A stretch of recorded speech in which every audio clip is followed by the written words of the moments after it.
All right, cool.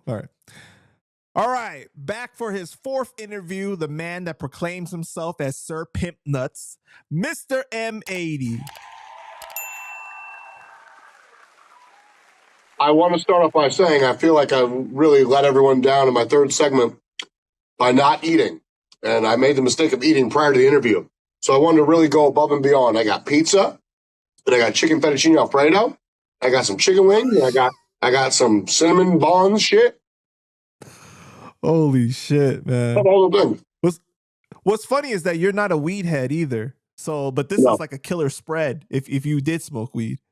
It's part of my book, but I'm one of the few people, well, I mean, I can't be few, but I served prison time for weed, and it still dumbfounds me to this day. Right. But anyways, yeah, you're right. So, I've smoked weed probably 10 times in the past 20-some years. But you're right, though. People were very disappointed with the last interview because they said that I refuse to watch an interview with him if he's not eating. I fully understand, and I'm sorry I let the world down. It will never happen again, I promise. You see, there were people that were first complaining about you eating during interviews, but they got so used to it that it was absurd. You know what I mean? That you weren't eating for once. They were like, how dare he? They thought it was disrespectful to you, but little do they know that I'm respecting my body. Yes, and that comes first. What'd you think about the feedback from the last interview, man? How's the feedback? Oh, it was very positive.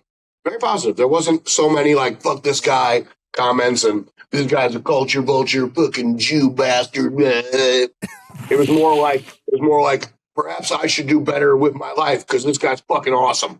I converted the haters into realizationers. I think the one feedback was the segment that you involved Killer Priest in and the other guy that was pounding the 400-pound Whopper. They didn't like that you said it was funny that he was why he was in prison. They said that's not a laughing matter. Yeah, they're like, yes, is not a laughing matter, but you would have to know C. Ray's Walls to understand why I think it's funny. In itself, not a laughing matter. Prison in itself, not a laughing matter. It sucks. Okay, I've been there for fucking marijuana, not for sodomy and kidnapping and shit. But C. Ray's Walls always, Mr. Untouchable, and no one in the world can fuck with me, and I'm the baddest motherfucker walking the planet, and I'm the Sun Cycle MC, I'm the God. Yeah, God landed yourself up in prison for that is funny. So yes, people, to clarify my statement, that's funny when someone who thinks they can't get touched gets fucked in the worst way possible. That's funny. Hey, do you know if he's actually the one that's in control of his social media or is someone else doing it? Because I still see posts. Well, interestingly enough, I mean, he's the one writing the shit for sure. That's how he, how he does. But I'm sure in prison, he probably has access to like a computer lab and shit, or maybe a phone, on the low. But he has a manager because I remember when the story came out on Hip Hop DX about him being locked up and shit, like before he was sentenced, there was like some social media woman / manager that was writing to Hip Hop DX, like, how the fuck did you find this information? Yeah, and you know what? Like, people have been asking me, they're like, yo, you should do an interview with him, figure it out somehow to make it happen. And I'm like, well, he copped out to lesser charges, but even if you look at the lesser charges, those are serious charges. So why would I want somebody like that on the platform, though? You know, that's pretty crazy. Yeah, see, people want to act like you have no morals, like you have no code, like if you were just doing interviews to do interviews, sure, go interview everyone and their mom. But I respect you because I believe that there's some kind of code here and you have some kind of, ethic base where it's like, if I were in your shoes, I wouldn't want that element on my shit. Right. Like, I'm not going to go make another Almighty album and be like, hey, C-Rays, you want to come back into the fold? No. Yeah, it's pretty crazy, man. What was the feedback like on the book so far? Honest to God, I have not heard one negative comment. The majority of people like yourself, as soon as I announced that you could download it for free digitally, went to that. Even the people that bought it, just so they could kind of prep themselves until they had the physical in hand. But no, everyone loves it, dude. And like, Like, even though I mean, I intended for there to be some kind of structure with the chapters. Like, I kind of touch upon all the Chicago shit at once, all the Wu-Tang shit at once, all the East Coast shit, all the Midwest shit, and and then whatever the various stories at the end. But people are really like, dude, I will read like 2 or 3 chapters a night, digest it, start again the next day. Like, and like, it really gives me more of a like sense of appreciation for you, because no, it's not what people think, that I'm just someone that's good at making phone calls and emails and shit, and fucking somehow I built this amazing multi-million career. There's a lot of hustle, a lot of fucking street smarts, a lot of sales, and shit that goes into becoming me. I have to say though, like, it's better than I thought it was going to be, and I had high expectations too. Okay, but once I started reading it, I was supposed to be editing interviews and stuff. I couldn't stop reading it. I was like, I had to force myself to stop. I was like, this is actually pretty crazy. Yeah, and trust me, my wife's intentionally not reading it, because she's like, I don't need to hear about you and your fucking sexual escapades. But yeah, it's just part of the life. Which is so like off the cuff, like every single chapter, it's like about, oh, I'm writing about this artist. Next thing you know, let's see, this is a perfect segue, okay? One excerpt I would like to read from the book is, I turned down a threesome with this married chick, Corinne, I was fucking, who brought one of her friends over after a night out at the bars, asking if they could stay the night, and I made them leave. In hindsight, this was a mistake. I should have taken my frustrations out on their vagines and faces and had a more relaxing night's sleep. Which is just so crazy, because there's so many moments like this in the book where out of nowhere, I mean, you was talking about wanting to do one of your friend's moms at one point. You know what I'm saying? Or no, ex-girlfriend's moms, right? That's right. It was an ex-girlfriend's mom. I just wrote my ex-fiance's mom right before this interview. Oh, that's right. For some reason, my ex-fiance and members of her family have been stalking me on Facebook this past week in the stories. And she lives like in the outskirts of Detroit, and I'm going to Detroit to work all week. So I'm like, okay. All right, like, did I all of a sudden become worth your time or something? I have not spoken to her once in 13 years. But context of what you just mentioned, I was producing a Kendrick Lamar concert for all of TDE. It's Kendrick, Absol, J-Rock, Schoolboy Q, special guest Kid Ink. I got like $125,000 into this. And this is like, sometime between like 2009 and 12, I think, in that 3-year span. I think it was 2012. And the night before the show, we're down. I mean, the venue holds like 8,000 people. We've sold like 4,000 some tickets, and we're down like at least 20 G's. And that's the shitty part about producing concerts. It's like, if I lose, essentially the cost of the ticket for me is the loss. So imagine if I paid $20,000 to see Kendrick Lamar and you paid $50, and I'm standing right next to you like, fuck, man. So that night, the girl comes over with one of her friends, and they're all trashed and shit. Like, and I made them leave, because all I could think about was like, I better not fucking lose my ass tomorrow. And literally, day of show, we had like 1,000+ walk-ups, and I made less than $2,000, but I didn't lose. So it was a bad investment. But this is like, people weren't what's it called? Good Kid, Mad City was out, but it wasn't like Good Kid, Mad City as we know it today, where Kendrick could sell out 20, 30, 40, 50,000 stadiums. So if you were one of the 5,000 some people to see that in Indianapolis, you're welcome. Because the next time I booked Kendrick was at Deer Creek Amphitheater, now known as like the Ruoff Center, and that holds like 22,000. Wow. Yeah, man. Mm-hmm. But there's so many funny moments within the... Like, in hindsight, I should have just, taken some moments to knock the genies out of the park. And I did not. That's how focused I was on my money, people. There's so many moments in the book, though, that like, it's just so indicative of stuff that you would say in an interview. Like, you're right. It's almost like you're really talking to the person. It's not written in a... Imagine me sitting in the room with you as you read the book. Right, exactly. And it's so hilarious. It's just like, this is blowing really my nose, wiping my snotty hands on you, all that shit. For sure, man. All right, well, I kind of want to start here. We recently saw you in New York, and almost immediately, who were you with? Bernadette, Sean Price's wife. Bernadette, first and foremost. Mhm. You know, she posted it on Always her Bernadette. IG as well. Shout out to Duck Down Music. They had posted a clip of my interview with Copyright as well, honoring Sean. So something amazing recently happened because of the last interview you and I did when you spoke about Sean. Give a little recap of what you said and what happened Yeah. after. Yeah, so I spoke on someone, and I thought his name was Convict. I believe it's Innocent, so it's the exact opposite of Convict. That's fine. You found him. Came to me. You found him guilty. That's why. Yes, that makes sense. Came to me. He's like, I have this EP. It's like 7 or 8 songs, all unreleased. Sean Price and me. And I was like, all right, I'll do it. I'll go broker the deal and the whole shit, and I won't charge you up front. Like, so the most I could have made would essentially be like a fifth of my retainer, like the most like optimum result. But it was like, cool, I can give the world new Sean Price music. I can make sure Bernadette gets paid, because I'd heard many instances of her not getting paid. And literally, she'll tell you anytime my name's associated with anything Sean got paid in his lifetime, and Bernadette gets paid in the hereafter. That's how I've always operated. So I spent a couple of months and I brokered a deal for this project that would have put money in both Bernadette's pockets and Innocent.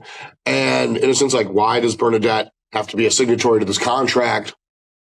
I'll take care of her. And I'm like, no, that's not how this works, bro. Like, I'm only doing this for Sean P and the family and the legacy. So if you think I'm just going to let you like get this bag on Sean's name, and no, we're not doing it. So I never heard from the guy again. That was like 2-3 years ago, at least. And Bernadette told me in New York that she has now recovered all the files, and they will be, themselves releasing new Sean P music that had those verses in the soon future. That's so dope, man. That's so great. And see, to you guys that criticize M80, he has shown and proved time and time again that he talks the talk, but he also walks the walk too. As soon as he got off that plane, I saw that he was with who else, right? Was with Bernadette. And she co-signed it. Yep. No, I told her, I'm like, it's so awesome seeing you like on day one, because day one was the only day we weren't working. Every other day was studio in Manhattan or going through the tracks with Rakim, bouncing back between all the various events. And I went to a Knicks game. We sat courtside at the Nets and Celtics, which was like the coolest shit ever. Master Killer's like, bro, I'm born and raised in Brooklyn and like never experienced this. What else did we do? That was $10,000 tickets. I went and saw Jizza. I went and saw Jizza in Brooklyn. So it's like we were so busy with shit that it's like, if I was going to see her, which I make a point to see her every trip, it would have been that day, and it worked out on the Legacy of ODB party. But shout out to YDB. Remember, those were $10,000 tickets too. Yep, it came with $1,000 dinner beforehand. Just nice. I loaded up on the lobster dumplings. It was nice. This right here, $46. But no lobster. But it was pretty cool though, because like I saw you got so much work done in New York when you were there. We are like 90% done with what I'm going to call one of the best albums of 2026. Wow. We're literally just filling in the holes now. Like, I need Snoop here, Slick Rick there, that kind of shit. And I saw you making fun Snoopy of rap here. I saw you making fun of Icon the Mike King's pants. Not making fun, bro. That motherfucker got style. I don't own any $3,000 jeans. I went to Ross yesterday because I got my trip to Detroit tomorrow. I spent $210. I'm good for the week. I saw that. I got flannels, thermal underwears and shit. You got an outfit like Westlife? Who the fuck do I have to impress? You got an outfit like Westlife? Hell yeah. I'm Midwest Life. Shout out to him, man. That was pretty funny. Uh-huh. All right. So recently you were on a group text with Canibus and he bigged you up and thanked you. You also went off on Canibus fans in a recent live, calling them hoes. Why? Yeah. Well, like, Canibus is an intellectual MC, and the more intellectual you are as an artist, you'd assume you would attract a like-minded fan base, right? Intelligent people. So you have cannabis fans that are like, fuck M80? Like, are you like fake smart? Are you pseudo intelligent? I am the reason you got like 15 extra cannabis albums. I'm the reason you had 300 additional live concerts, 100 plus features, a DVD. Like, yeah, fuck me, dude. Sure. Everything cannabis did from 2009 to the present day has my name on it in some capacity or the other. So it's like, okay, sure. You just can't accept that your favorite artist does fuck shit. And guess what? All people do. No one is immune from the fuckery. So it's like, I want them to get their heads out of their asses. Yeah, you don't like that. You don't have to like the fact that I put the shit out there on Front Street, but it's never going to be fuck M80. Like, you're welcome. You say fuck me to my face, I'll tell you you're welcome to the cannabis fans. I love Canibus's music. Well, cannabis was bigging me up. I got him involved in some company in 2021 where they were using cannabis as a brand ambassador for a cannabis brand. Mm-hmm. He made a couple appearances at some events in like Miami and NorCal, and they gave him like $20,000. He didn't do that's all I had to do. So he thanked me for that. He's like, that was a good look, Em. You did good on that in this group text. So it's quite the opposite of telling the internet that I have bodies and I'm a bone collector. Let me ask you something though. Couldn't he have continued to make more money being partnered with some cannabis brands if he wasn't acting the way that he did though? Like, why did that stop only at 20,000? Yeah. I mean, that company was bound to dissolve anyway because they had poor leadership. But cannabis at the events had a hard time understanding that, yes, you're cannabis, but you're here as Jermaine Williams now. Like, you're a worker. So that was a hard thing for him, and he wasn't really like I remember the NorCal event, he like went off on a phone call with some guy for like 2 hours. I'm like, bro, like, hang the fucking phone up. We're like working right now. I got Corrupted Mass Killer shooting video. I got Capadonna getting ready to perform. Cannabis didn't want to perform at the event, so he's literally like a staffer, like me. And so it wouldn't have worked out in that space for him because he was just on his superstar shit, but you're not a superstar. Just like that story where I was, the first day of work, I think, with Wu-Tang Meets City Culture for Think Differently, Sean P comes in, passing me the blunt, passing me the Hennessy bottle, and Dreddy had to remind me, like, you're not M80 right now. Like, you're Matt Markoff. We're working on an album. You're not here to fucking party. You're not here to have a good time, fun boy. Like, I'm like, okay. All right, that's real. So yeah, that wouldn't have worked out for Biss. But yes, in the most ideal setting, Canibus's name would be viable to the point where cannabis brands would want him. But it's not. So you're saying that it's not in the present day. You're saying that he made 20,000 for 3 appearances, essentially. True. 2 appearances, and as an HVAC technician, he's making like 50,000 a year at the time. 46, 48, yeah. So within a fraction of the time, he made like. Remember, when Canibus does like a concert, he's getting like $2-3K all in. That's flights, hotels, the whole shit. Like, so yeah, like that's the whole thing. And my name adds value to any program. Like, not to beat a dead horse, no pun intended. The last 2 features I brokered for Chino XL. These are 2 16-bar verses. I think he did a 24 on one. I got him paid over $10,000. The last 2 record deals I did for Chino was like 25,000 something. The last 2 features Chino did without me was like $1,200. The last 2 EP deals, their album deals he did without me, $6,000. There's clearly a fucking night and day here. I get my artists the biggest bags possible, hence my value is what it is in their programs. I want to say, though, that I love Canibus's music, but I would say I'm an objective fan, right? There are fans that believe that he won the disaster battle, and they've commented on the videos and said that, which I think is just absurd. Bro, and listen, you got to break that down into 3 things. You have 1, some people that seriously believe that. 2, people who are trolling. And 3, people who will like do some conspiracy shit with it, like he won by fucking up the program and showing you that he could still get the bag by fucking being complacent with the terms of his contract. And you're like, okay, buddy, whatever you say. Bro, that when I did the Cannabis versus Disaster battle book, we pressed 500 of those shits. They sold out in like 10 days or less. You only have one copy left, right? Yep. I kept one for me. I kept like 6 copies of Famous Dick Pics. I'll send you one of those. No, I don't want that. Dick, man. Yeah, you do. It's fucking hilarious. It's funnier. It's funnier than 100 Ways Almost Died. Why did Canibus show you naked pictures of his girlfriend while she was in the next room? Wait, say again? She wasn't there. No, you wrote in the book. You said that Canibus was showing you naked pictures of her while she was in the next room. I was thinking of the first occasion. The first time he did that, we were on tour together, and it was after like the first or second show. So I think he was just trying to like build a bond with me because he could clearly see after like the first couple shows while the band dudes are like swarming him, I'm in the venue like meeting chicks. So he probably wanted to be like, hey, check out this bad bitch I got. Cool. We can bond over that. I'll always respect a nice set of tits. But he did it, in Chicago. They lived in Napier, him and the girl. And this is after like we got arrested at the fucking Kanye West, Lupe, Rihanna, NERD show. But I don't know. He probably just wanted to show me updates. This was years later.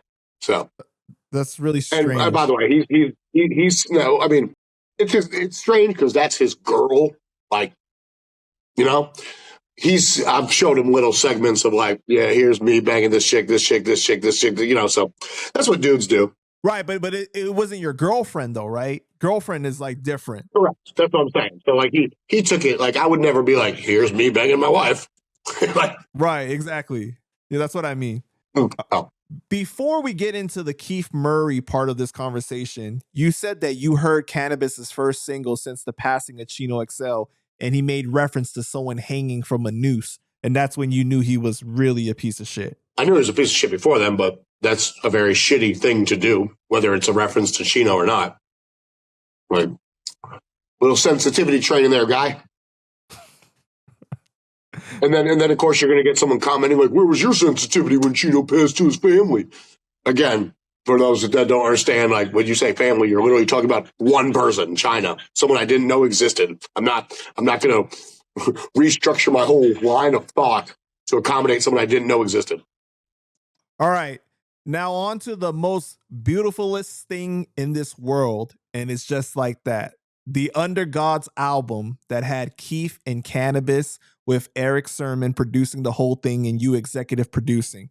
He didn't produce the whole thing. Him and I were the executive producers, but the album had an amazing producer on it. Eric Sermon. I don't remember if Pete Rock was on there or not.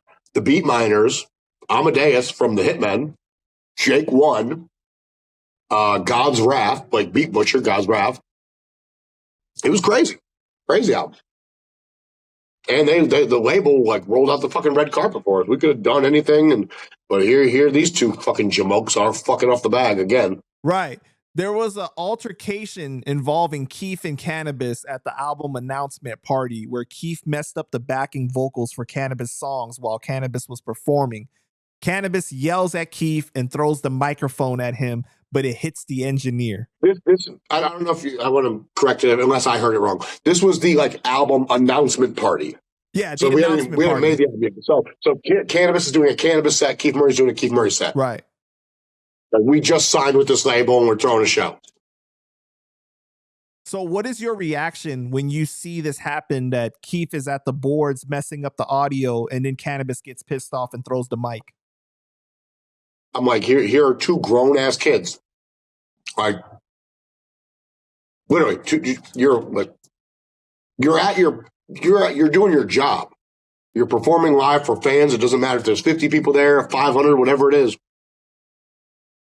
They could, I don't know. It pissed me off, to be honest. It wasn't Canibus's fault. It's Keith's fault. But Keith's being a fucking drunk jackass. Like, he went up to the soundboard and was like dropping out the backing track and fucking with all the shit. And, I don't blame Canibus for reacting the way he did.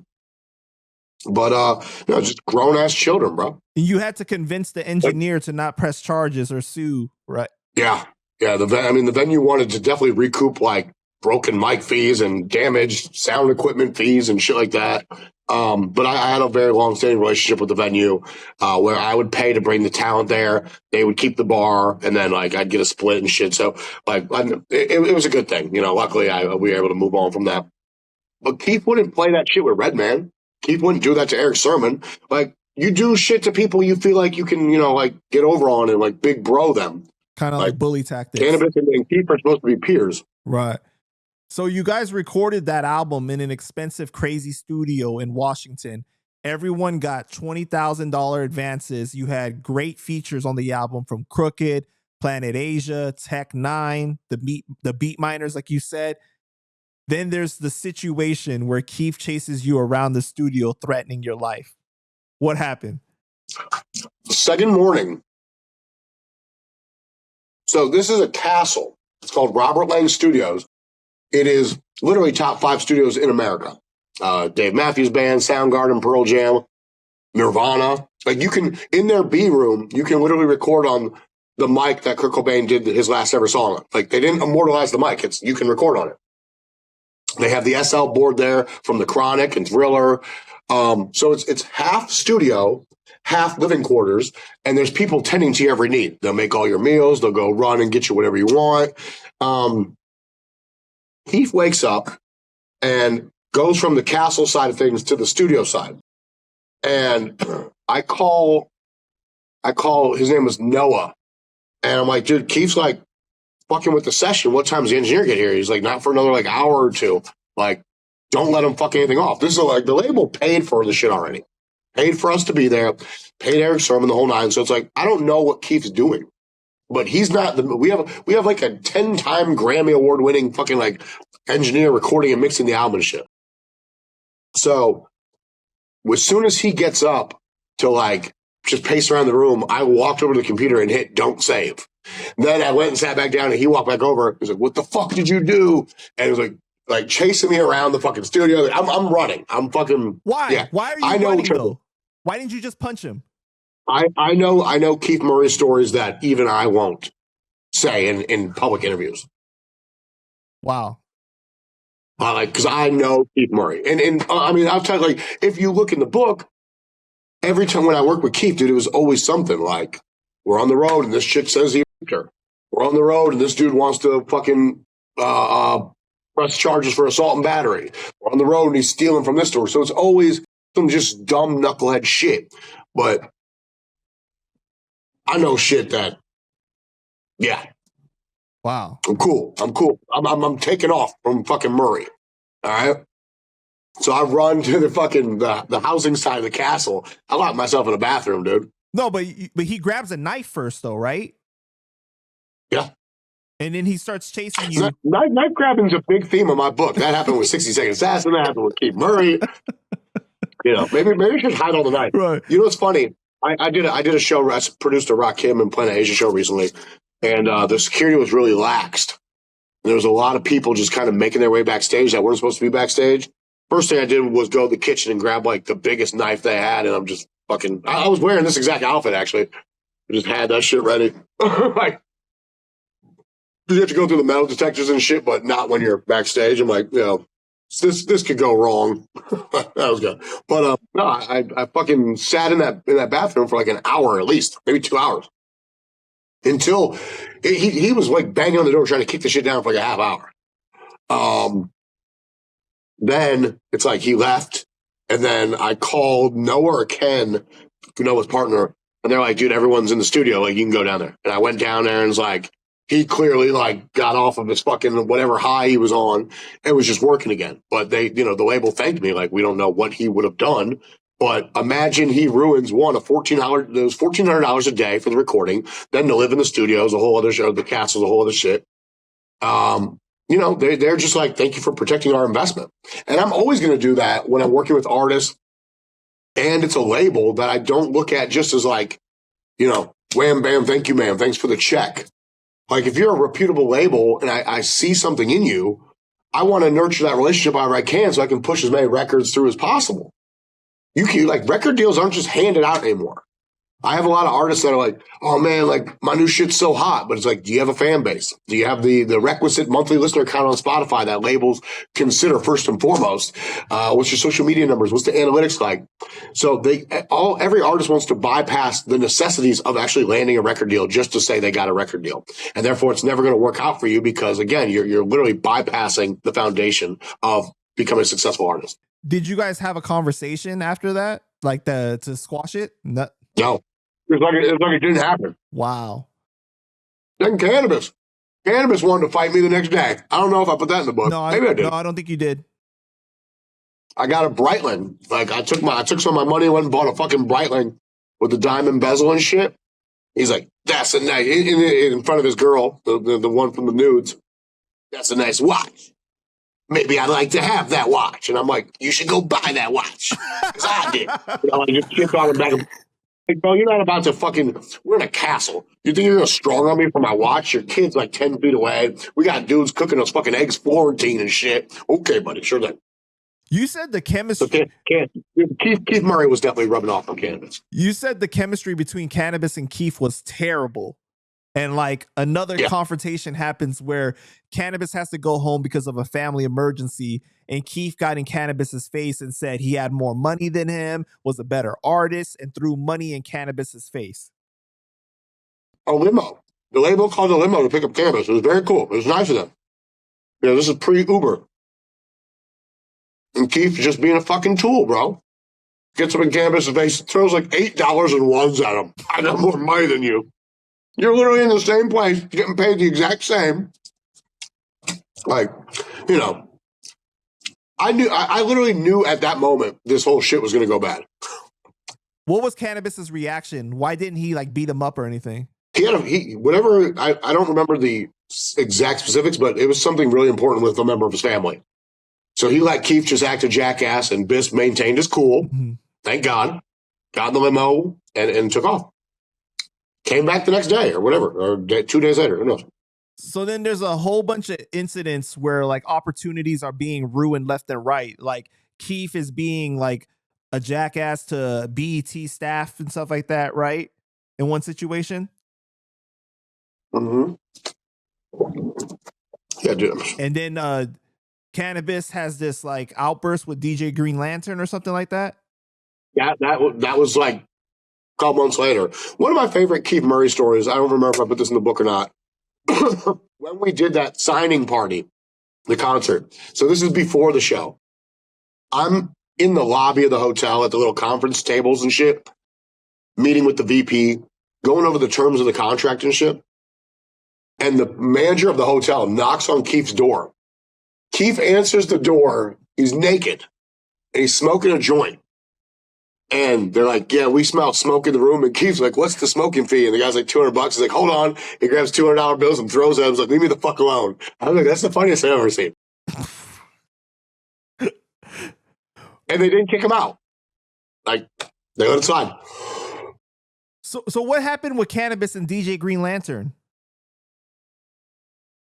Canibus just being Canibus, dude. It's fucking DJ Green Lantern, bro. Like, and I'm sure if Canibus hears this, be like, but I'm Canibus. But it's DJ Green Lantern, okay? This is a Shade 45 station, if I'm not mistaken. It was either Hip Hop Nation or Shade 45.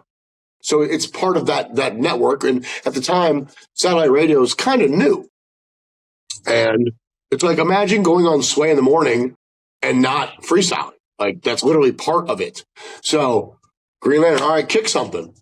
You can rap anything you fucking want. You're a rapper. We are promoting a brand new rap album. But no, you got to turn into Jamaican Canibus and be like, you can't invade me, though. I don't rap because you tell me to rap. Like, God damn it. That was it. That was it, dude. Like, the labels, like pulled the marketing budget after that. Like, fuck this. We got these guys traveling all over the fucking place. They had stylists, dude.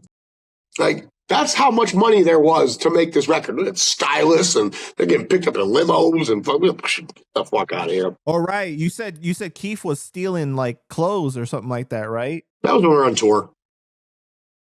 That's crazy. So you ultimately go on this tour with Keith Murray. late, like you're his tour manager later on, right? Uh-huh. And then like there's Oh. so many situations where your life is put in danger, Well, and that's how you guys fell out ultimately. I just knew I'd never want to work with him after that. Like, this is cool and all, the rap shit, it's all cool. I grew up admiring all you motherfuckers, hence why it was like such a dream for me to work with anyone and everyone that I currently do and did. But I draw the line of where your life's more important than mine when you're out here like sexually assaulting people and fucking like beating the shit out of fucking like innocent fucking people that are like your fans. Like, we got invited to a party after we did the show in Traverse City, Michigan, which is like a more affluent, hippie, white, rich part of Michigan. And this guy who's throwing the party is legit a fucking long-haired hippie. He's like, "Hey, man, welcome to my house. Have a good time at my party. What do you do? Who are you?" And he's like, "I'm Keith Murray. I know what the fuck I am." And like flips this guy on his back and puts his fucking his foot on his neck. And it's like I'm like holding him from fucking punching the guy. I'm like, dude, not everyone knows who you are. Just be grateful this guy has his house. You know, Keith walks in. It's like, it was out of a movie. I've never seen anything like this. There's like little sects and everyone's doing different drugs. And as we're walking past each of these people, like, "Hey, man, you want a beer? Yeah, sure, man. Hey, man, you want to hit acid? Yeah, man. Hey, man, you want some ecstasy? Sure, man. Hey, man, you want a joint?" I'm like, oh, this is going to be wild. Yeah. So, yep. You know, I'm glad that we didn't get arrested that night. But there's a lot of situations on the tour where like I guess he's naked for no reason or something like that. Like they call you, the front desk calls you. I like to be naked while I'm fucking too. What? It's easier than when I have all my clothes on. No, you're saying that he was like outside in public naked. He was in the hallway of the hotel, but like just to like scream to the other rooms, like, "I'm banging this bitch." Oh, got you. Okay. Like he's celebrating his conquest. Got you. Okay. Yeah. I do that sometimes too. So one thing I usually go on the balcony though and yell it to the city. So it ultimately ends with he basically like didn't have any money to go home or something like that. He missed his flight and he kept calling you and you didn't help him, and he would send you death threats and stuff like that over the years. It's always some situation. Like we went to a bar. He had like a 6 a.m. flight, so we went to a bar till 3 a.m. And like I think DJ Drama was DJ at this club, so we went and we got bottles and the whole shit. We're having a good time while the Dark Man's there. And he passed out at the gate, missed his flight. Like, bro, I'm not rebooking your shit. You book it, cheap ass motherfucker. If I'm managing your tour, this is how this can go. I can make between 10 and 30%. 10% to book the dates, 10% to manage the dates, 10% if I'm performing. So there are tours where I've got 30%. But on this one, I was booking and managing. So 20%. So if you get, let's say Keith gets $3,000 and I book the tour, I get $300 and I manage the date, that's $300. Bro, spend your other fucking $2,400 on your flight that you fucked up that I probably paid for to start with. I'm not doing it again. That's how that goes. So it's like, no, I'm not going to fucking baby these motherfuckers that are all my senior. Another time where Keith was just like, "Next time I see you, I'm going to fuck you up, blah, blah, blah, blah, blah." Keith's last actual solo album was what? Like, predates the Undergods. It predates, so that's before 2009, 2010. Okay? We're in the year 2025 now. So Keith calls me, it's like 2016, 2017. "Hey man, I'm finishing up this album." And he's literally just describing every project he's ever done his whole life. "I got Eric Sermon, I got Reggie." I'm like, "Awesome." He's like, "Well, how much advance money do you think I can get?" I'm like, "None." He's like, "What do you mean none?" I'm like, "Dude, you have to understand this, people at home. You can get paid in one of two ways if you're a legacy artist. One, you have insane name value. Like Rakim will always be Rakim, okay? Even though like his last album was 15 years ago, that just makes the labels want to have a Rakim project more. They're willing to roll the dice. Keith Murray is not Rakim. So therefore, if your last sound scan is like 8 years old, there is no way for a label to quantify what that means to sales in the present day. So like what kind of, then they go look up what that last album sold. So let's say it sold 10,000 records. At most, that's $100,000. The label, on average, wants to make ×3 their investment. That's the goal. Okay, whether that happens or not, like I said, I produced a Kendrick Lamar show. I put 125 in, I made 126. Clearly, I didn't make 375. So I told him realistically, it's zero, bro. If you get a label situation, it might be like the label has the infrastructure, they have the resources, they have a staff, and marketing dollars. But if you're just looking for a bag, like I don't feel like I can deliver for you. And I'm being honest about the situation. Like I like money as much as the next man. But no, Keith's like, go fuck yourself, and you're just fucking downplaying me. I'm a fucking legend, and they always revert back to the same shit. Right. And then I did end up seeing Keith Murray after that, and he ran up on me, and thank God, because there was nowhere to run this time. Fucking, I was with K Solo, and him and K Solo, bad blood. They fought and shit. They got prison history and the whole nine. They were both together for the Def Squad reunion. Or not the Def Squad. What was that? The Hit Squad? Fuck. The Hit Squad. Hit Squad reunion. And while Murray's running up on me, Solo like stands up and was like, nah. But you still did something nice for him when you with Adrian, with Anno Domini, right? You tried to get him paid. Mm-hmm. Sorry. That's what I love about doing interviews outside. I can spit on shit. Yeah. Be in my yard if I want. It's all part of the plan. Anna wanted to have Keith Murray in one of our Beats and Features packs. And I own, like 20 some Keith Murray verses. So I could literally just give him one if I wanted. And Anna was like, Keith is a fucking loose cannon. I don't want him shit talking me or you. So like, can you get me on the line with him so I can put some money in his pocket and just like get a new verse?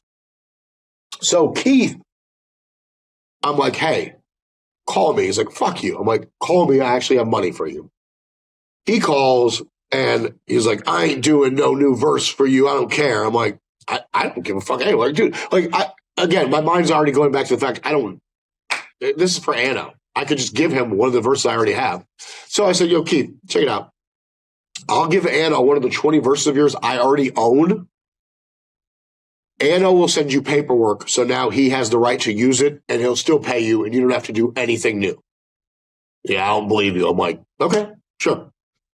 So I put them in touch, and that's exactly what happened. And I got to thank you. That was nice. Because he was probably too doped out of his fucking mind to even understand, like, record reps. That was when he was like bad, like when you were seeing those videos right on World Star and shit of him like tripping out in the streets and whatever, like chick filming him at the Motel 7 or whatever, like, whatever. Life has its ups and downs, man. I'm never gonna fault any of them for that shit, but it's like I will forever remember your character as a human being and how you treated me, and that's all that matters. Like again, I run with 38 Special, I run with Crooked Eye, Corrupt, Planet Asia, Chino. These are people of exemplary character. Like, I might not make the most money with one of the names versus another, but it's like, these are people I proudly will align myself with in work settings, social settings, familial settings. Like, Keith Murray's never meeting my fucking daughter, I'll tell you that much. He's not coming to my house. So it's like, that's the point. So he ends up going off on Adrian though, Anno Domini, right? Like he like calls him out publicly. It was before that. It was before this deal. Again, because with the Undergods album, to give the people at home some history of the label, after Canibus pulled that shit, the label was like, fuck this project. They shelved it. Fuck these dudes, fuck this project. If you read the book, I took the masters to the 60 Second Assassin album, brokered another distribution deal for it. The label didn't find out about it until the album came out. Then I became good friends with this girl who was an intern at the label, because even though they weren't doing Undergods and 60 Second Assassin and Bronze Desert anymore, they still had other projects. So they were still a functioning record label. I got the girl to send me the masters for the Undergods, and I reached out. I think the president of the label, Ken Stumbo, hit me and was like, we want to have you do some other work for us on this Project Lionheart album, like get some rappers on it.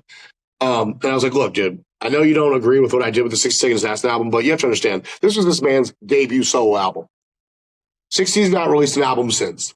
He never will. And he's never going to have, like, I mean, everyone got paid very handsomely on that record. And that's a phenomenal chapter in the book. It's one of my favorites. But I got RBC Records to buy the masters. And instead of paying the label, Canibus got paid more. I got paid more. Keith Murray got paid more. And then they added some new songs, and all the back end money, profit-wise, post-recoup, went to Sound Records.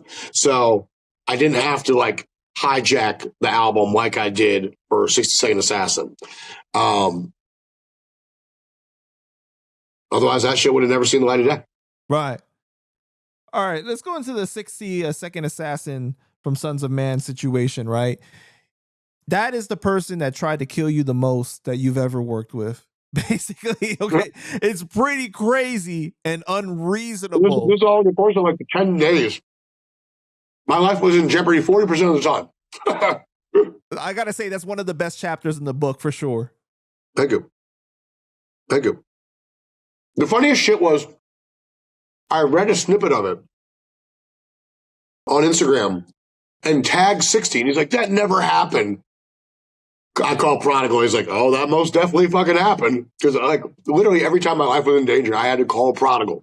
Prodigal is the only like I paid Prodigal to be a feature on the album and to like be like you know, essentially his manager. Because he doesn't know what the fucking terms of this contract are. He just like, it's sad to say that. And by the way, it has nothing to do with just 60. I work with artists that have been in the game for 20, 30 years that like I'm dumbfounded by how they don't understand. Like, this is the career path you chose, and you don't know what the fucking words mean, and you don't understand like what your responsibilities are for turning in music, and it's mind-boggling. But yeah, 60, man, loose cannon, and that's when I learned you cannot rationalize with the irrational. He literally thought I tried to poison him. One time right. Let's start at the beginning. So you get him a record deal, right? And you're I signed him first to Holy Tomato Productions because I wanted to make a 60 Second Assassin album. Then when I linked up with Sound Records, they're like, what are you working on right now? And I just named everything I'm working on, like Bronze Nazareth. I'm thinking about doing some shit, Canibus Keith Murray. I'm thinking about doing the Sons of Man 60 Second Assassin album. And they're like, ooh, Sons of Man, Wu-Tang, yeah, we want that. So I signed 60, and like 3 weeks later, yeah, then I got him a bigger bag. I signed him for like 5 G's to do, I think, like a 7-song EP. And then I was going to have, that was money for him. I still had to take care of the recordings. You know, people at home that are like, MH is a cheap ass. That have no idea how budgets work. $5,000 was like his advance. Then I still have recording costs, production costs, feature costs, the whole shit. Then I got him the Sound Records deal. That was for like $35,000. Then, and they took care of all that extra shit too. And I mean, dude, so when I'm telling you, everyone got paid, every motherfucker got paid, dude. And that's in that chapter, I also talk about why I don't work with Shabazz the Disciple. Like, we hit up everyone you can name. Wild the Dark Man, Timbo King, Kill Priest, Hellraiser, Prodigal, Shabazz, 12 O'Clock, rest in peace, RZA, you know, you name it. And everyone's getting paid to do the work. And I sent a deposit to Shabazz, and he never turned in his vocal for 60's album. And I didn't know him like that. We were emailing and texting and stuff. I'm like, I think you feel like you're stealing from me, the white guy. This is 60's money. So whatever money we're not spending from the budget can go to his pocket. So I'm like, here's what I'm going to do. I'm going to go online, and I'm just going to rip one of your songs, and I'm using that on his album. And he couldn't say no. Chances are he doesn't even own what I took. But, like, again, this just goes back. I will never let anyone in this business play me in any way, shape, form, or fashion. So, you know, fast forward to 2025. He saw me earlier this year at the Ghostface party. And we talk. We're cordial. But I'm sure he knows, like, you can't ask me to do a goddamn thing. Like, a lot of people played me off like that early in my career. Like, that's part of the Tragic Gaddafi chapter. And then as I become more me, wow, in the game, if you will, I need you. I know I wronged you. What can I do to make it right? What do I owe you? This, like, you know, cool. And then we make it right. And then if you want to continue to work with me, here's what I charge now. In the tragedy chapter, he paid me what he owed me in interest. He's like, all right, so here's what I need. I'm like, cool, I need 5 Gs. He's like, I just paid you. I'm like, that's what you owed me to do what you need now. I need this. And then we don't work. I'm like, oh, that's fucked up. I'm like, yeah, working for money. That's fucking crazy. God forbid. What a novel concept. Right. So the situation with 60, right? So you got him the record deal. You're allowing him to stay at your house, right? When you guys are working on the album. You wake up one morning, you cook him breakfast without him even asking. Hey, by the way, that's the same house that C-Rays was tapping the 400-pounder. Oh, wow. Okay. So, her name is Crystal. Shout out Crystal. So you make him breakfast. You're cooking turkey bacon. There's 5 slices. You get 3. You give him 2. He sits down and he gets mad. Don't downplay this meal, bro. We had eggs. We had hash browns. We had avocado slices and assorted fruit. We had coffee. We had water. Then 5 turkey bacon slices. 3 for me, 2 for you. And he gets mad that you only gave him 2. And he says, that's not equal. He's like, where's the equality, basically? Yep. Which is ridiculous. So rather than getting into an argument, I took 1 slice off my plate, ripped it in half, and did not gently place it. I threw it on his plate. And that's what prompted me being chased around my shit with a knife. And that's so funny because 60, when he's like, that never happened, he's like, where would I have gotten the knife? I'm like, next to your plate, dumbass. What are you talking about? It wasn't a butter knife, it was a knife. And my kitchen's right next to the kitchen table. Like, there's not, so I'm like, dude, you keep trying to say this didn't happen. Prodigal's like, no, that was the first time I had to call and save your ass. So basically, you go into a room, you lock yourself in there. He goes to the outside. There's an outside door that he's trying to kick in. So, yeah. It's like a 2-bedroom apartment. The second bedroom is my office. So I lock myself in the office, and I locked this door. And I'm like, oh shit! There's a balcony, a smoking patio and shit. I didn't lock that one, so I ran over that, and he was like trying to get in through that one too. He's a sneaky guy, that guy. Plus, 60's built like fucking Bruce Lee. So it's like, yeah, laugh, but I don't want none of that either. So you basically didn't who do you call for help? Prodigal son. Right. You call Prodigal, and then he's laughing, but he handles Prodigal's in California. We're in Indiana. I'm calling in for help. You call him, and he handles the situation, gets 60 to calm down, right? And you guys start working on the album. Then there's like endless situations that keep on happening. One of the biggest ones is the Popeye situation. Yeah. Where like every single day he wants to go to eat at Popeyes. He's ordering the same thing, beans and rice and 2 pieces of chicken or whatever. Mm-hmm. And by the 6th day, he's like, man, I really don't feel good. And he's, you're like, well, I wouldn't feel good if I was eating Popeyes for 6 out of 7 days too. And yeah. Boy, the kicker was there's pork in the red beans and rice. And that's what he was ordering every day with the chicken. So he's eating pork and they don't eat pork, So he's like, you didn't tell me. I'm like, bro, I didn't have Popeyes once. Which is crazy because Popeyes is delicious. But I for some reason, I just, he'd get it at like 10 in the morning. I don't want fucking fried chicken at 10 a.m. But he asked the lady that worked there, right? The fucking pork product. He asked the lady that worked there, like, "Hey, is there pork in your products?" But he doesn't get mad at her, but he gets mad at you. After the 6th day, he asked. Yeah, but he gets mad at you for that. Yeah, dude, it's not like we just went to Popeyes for the first time and you're like, "Let me try the red beans and rice, motherfucker." You've been going to Popeyes. You were eating red beans and rice before I took you to the Indiana Popeyes. So that's in the car. He goes off on you. You end up dropping him off and pulling off, basically. Somehow, I left him in a mall parking lot. Somehow you guys make up again because of Prodigal, and you pick him up. You guys go to the studio. I don't know how you keep giving people chances. I really don't. Because I value my job, dude. Like, I'm already paid. So if it was one of those things, I could be like, go fuck off. I got my money. You got yours, whatever. But I feel a responsibility to render the best product possible when a label is funding it versus me or, some other party. And at the time, that's when Sound Records was like heating up. So it's like they were expensing me money for 60, for Bronze, for Under Gods, um, for the Project Lionheart shit. Like, yeah, like of course I'm gonna do right by these people. They didn't wrong me for shit. Then at the another situation at the studio, you order pizza. This is your friend's studio too. His kids are there at the studio, Yeah. right? You order Yep. pizza for everyone to eat, and it's just cheese pizza. You order 2 large cheese pizzas or whatever. Yep. Somehow there happens to be a piece of ham on his slice, a It's small like piece. this big. It is like is as minuscule as you could think. And he thought I put the ham in there to poison him. And I'm like, dude, have you ever been to a fucking pizza parlor? All the toppings are in bins right next to each other. I'm sure as the guy was just grabbing shit, he's like, no, you had this in your pocket and you placed it on my slice. I'm like literally, like I just walked out of the room and I had to let the engineer handle it. Like, cause the engineer's got like fucking assault rifles and shotguns and shit in the next room over. I'm like, handle this for me, dude. Like, I can't, I was done at that point. I think he was going home like the next day. I couldn't wait to just be done with it. Suddenly you're the pizza maker guy now too. So it's your fault. Yeah. But wait, didn't he charge at you? And the engineer stepped in between? And by the way, the room is like the size of like this. So it's like, yeah, just right up in my shit. And I'm like, dude, no, I'm not doing this.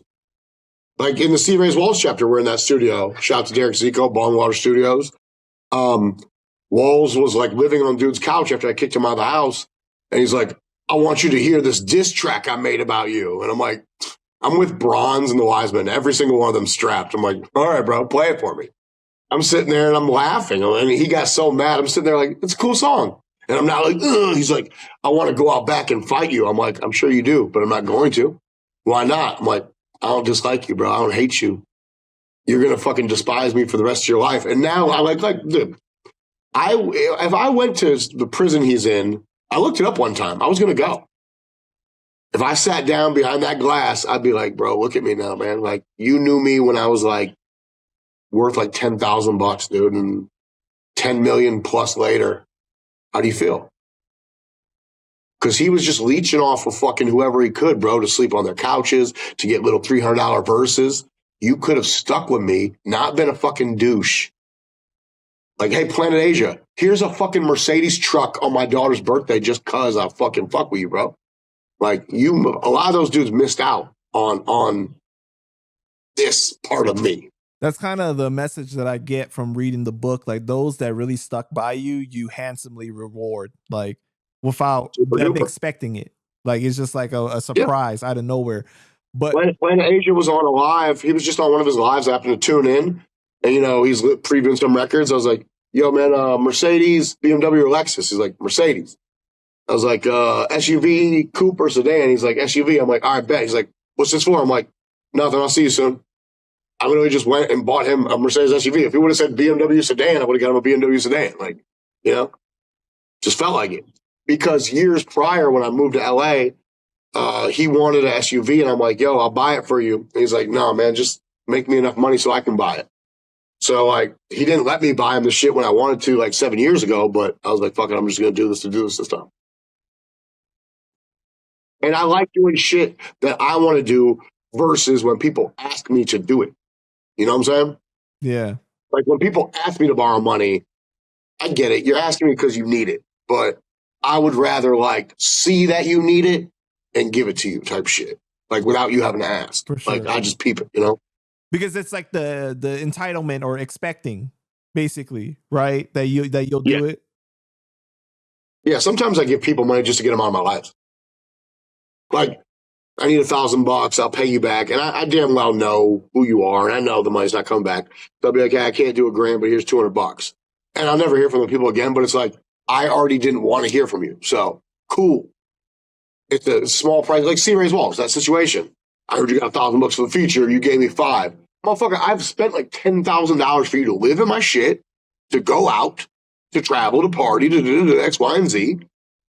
I'm going to take every extra motherfucking dollar I can while you are living rent-free off me, acting like you don't have a place to live, acting like you're not getting bread. Like, cut the shit. I see it. You have a fucking wife that lives 2 cities over. You can go home, bro. You can go get your own money. So, I would have given you $300. Okay, cool. I go to my room, get $200, toss it at him, get the fuck out of here. There's a small price to pay for having my own place back. Right. For telling my girlfriend at the time, you can come back over now. He's gone. The place doesn't smell like fucking patchouli and fucking sauteed veggies.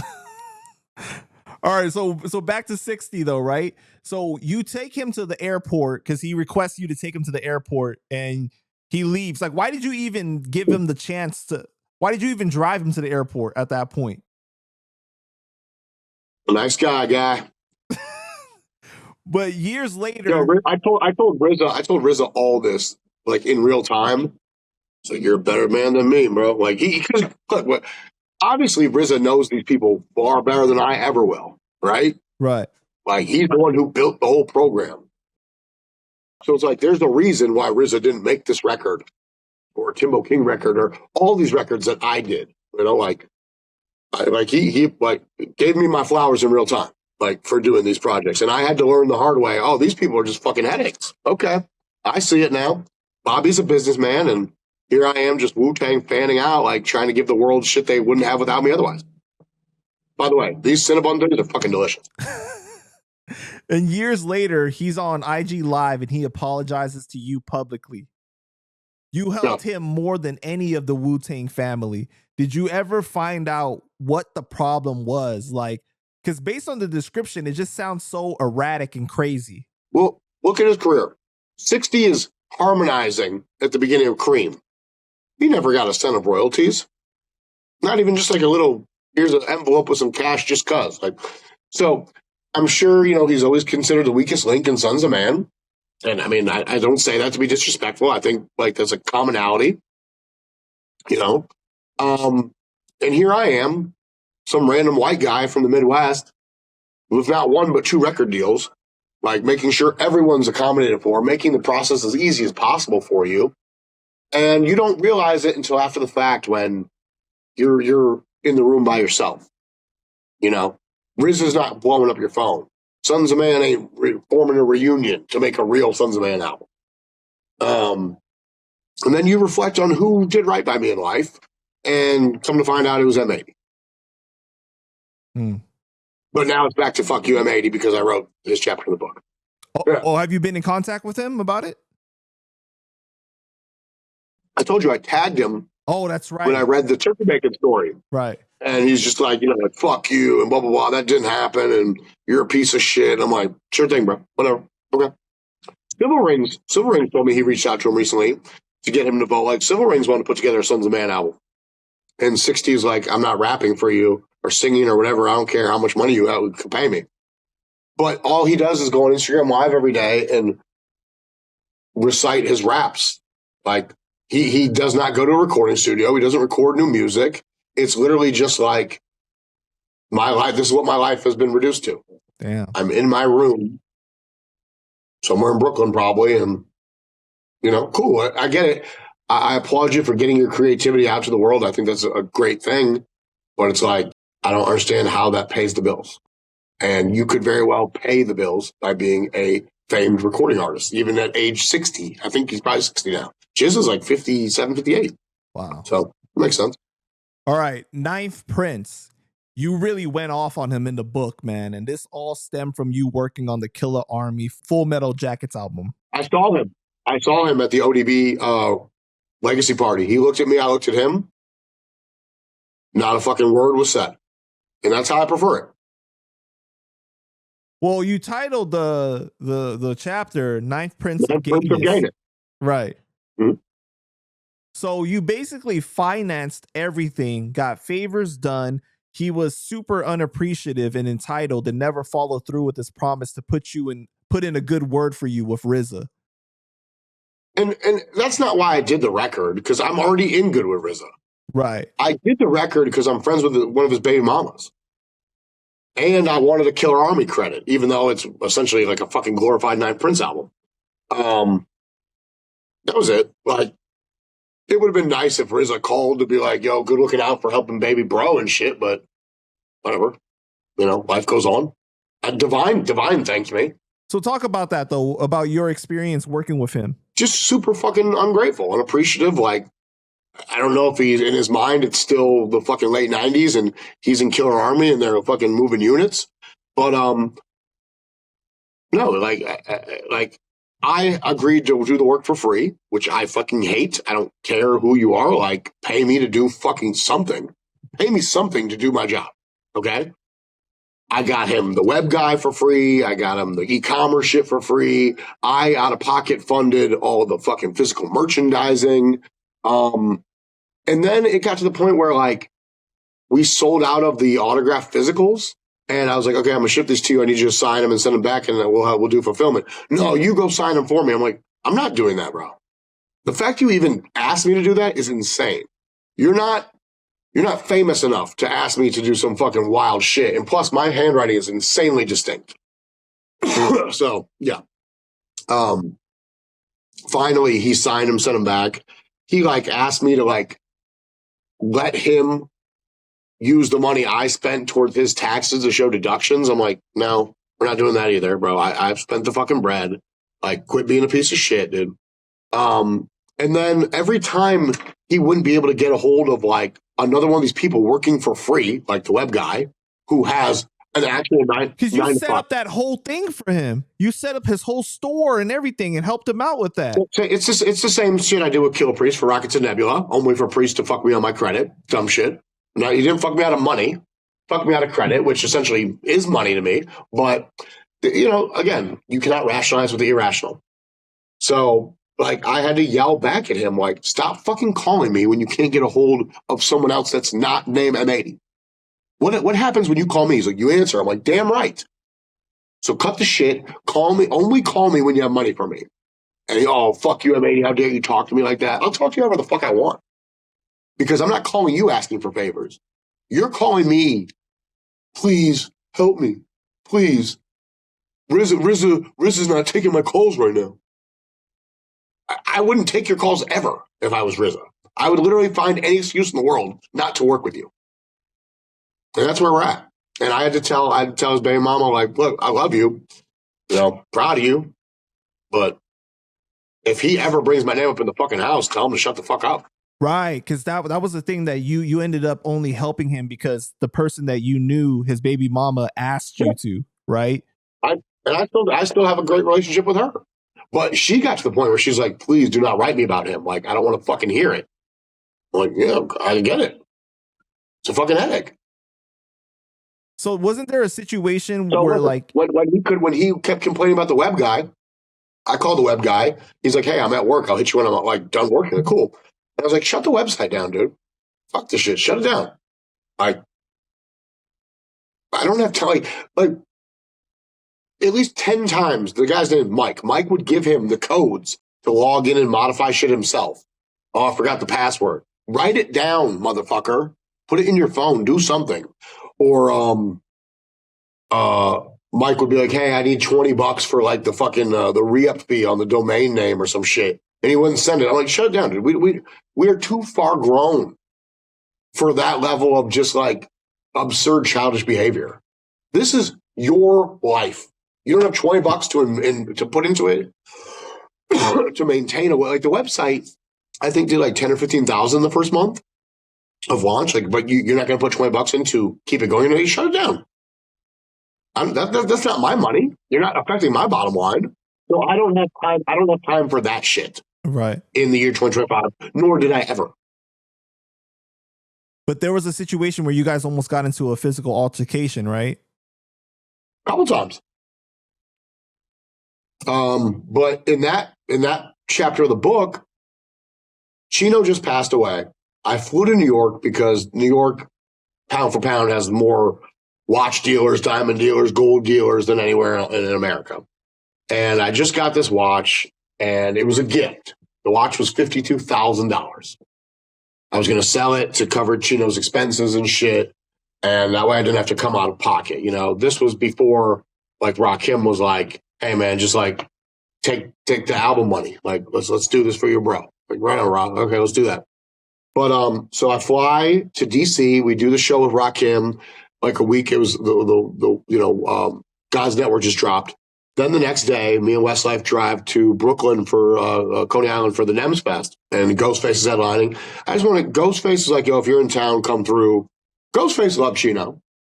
And like, we got a nice moment, like, to just bond, you know, me and Ghost, and like, you know, I'm fucking bawling about losing Chi, and, you know, Ghost was there for me. It was like, you know, how long are you here for? Hit me up.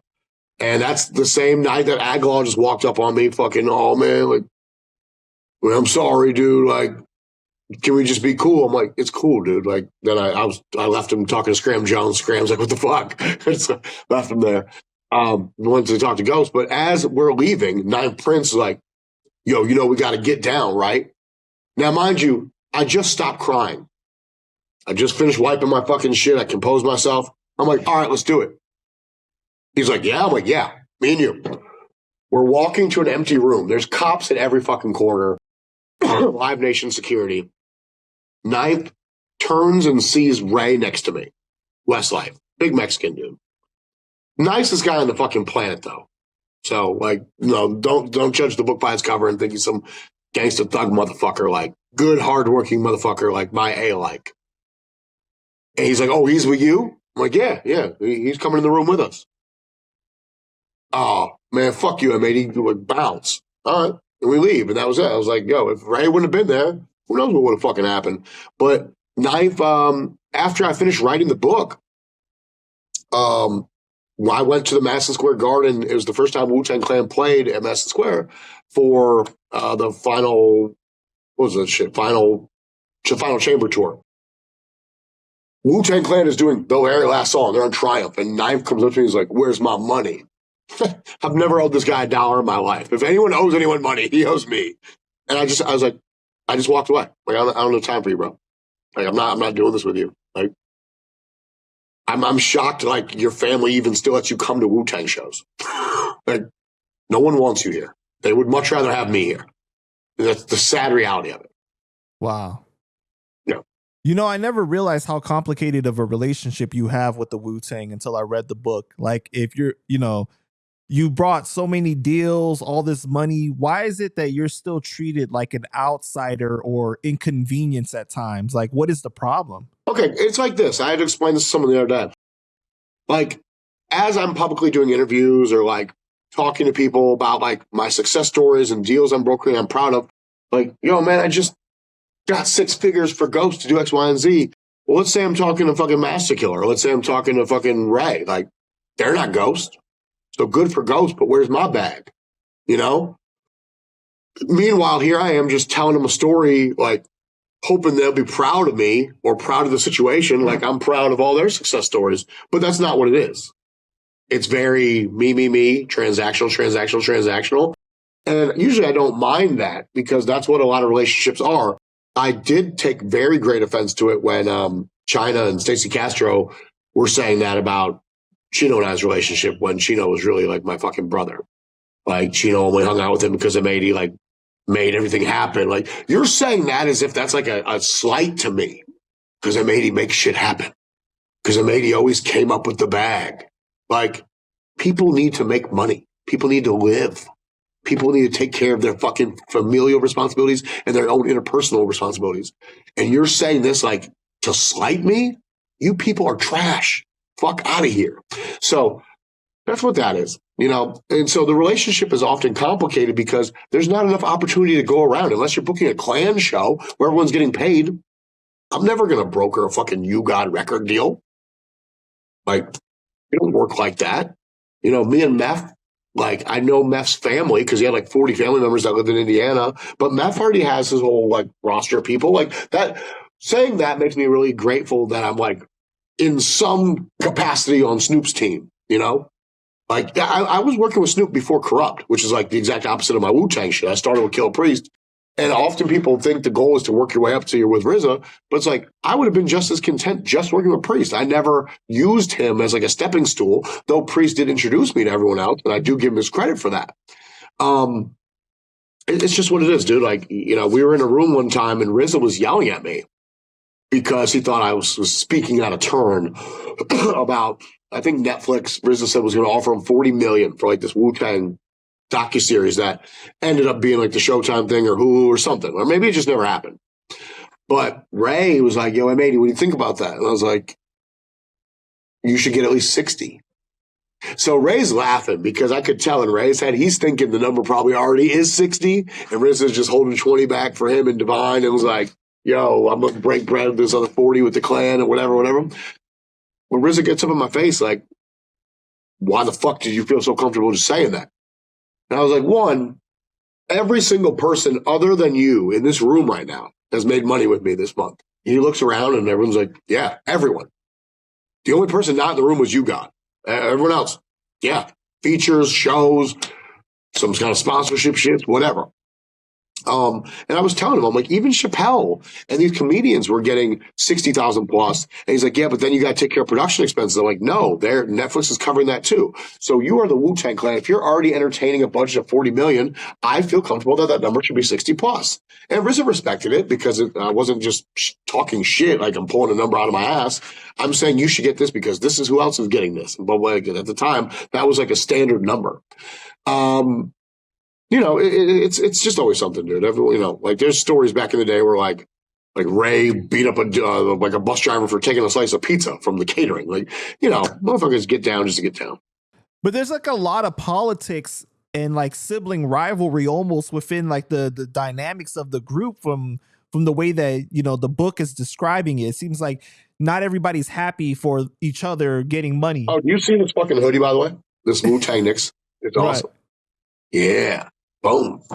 Yes, I mean that's for sure. Like, the ongoing joke in Wu-Tang is RZA's brother Divine is the second highest paid member of Wu-Tang, but he's not a rapper. It's RZA's brother. He's management. And I mean, honestly, whether that's true or not, if I ran a company with my brother, I'd look out for my fucking brother too. So it's like, I know because I work on that side of shit, how much work goes into the shit. Okay. When Riz is describing like this person just comes, lays their vocals and leaves and then never sees us do the actual work, I get it. So I'm never going to like fault Divine or Power or Reef or Soup or any of those dudes. Like, I understand what the job entails and what it is. Like, even if the artist does not acknowledge it themselves, I get it. Which you do take care of your brother though too. Doesn't he work with you? Me and my brother have worked twice together. My brother is like the rock and roll version of me. And he manages a world famous band from Iceland, Kaleo. They tour the world like 10 months a year. They're signed to Atlantic. They're the face of John Varvatos. They're the face of like Range Rover, Land Rover, that shit. My brother worked previously as like the VP of tour design, which is the design department of Live Nation for a long time. He was like overseeing all the tours, the ad mats, the radio spots, all that shit. So we've always both been, my mom and dad question like where the fuck we got this love of all things music entertainment from, because my parents aren't in that realm. But we're working on something together right now where I called my brother and I was like, I want your help with this and I got $100,000 for you. He's like, what? I'm like, yeah. Like, so that feels good for me because I've never been able to just deliver anything like that to a family member. Mm-hmm. Yeah, because the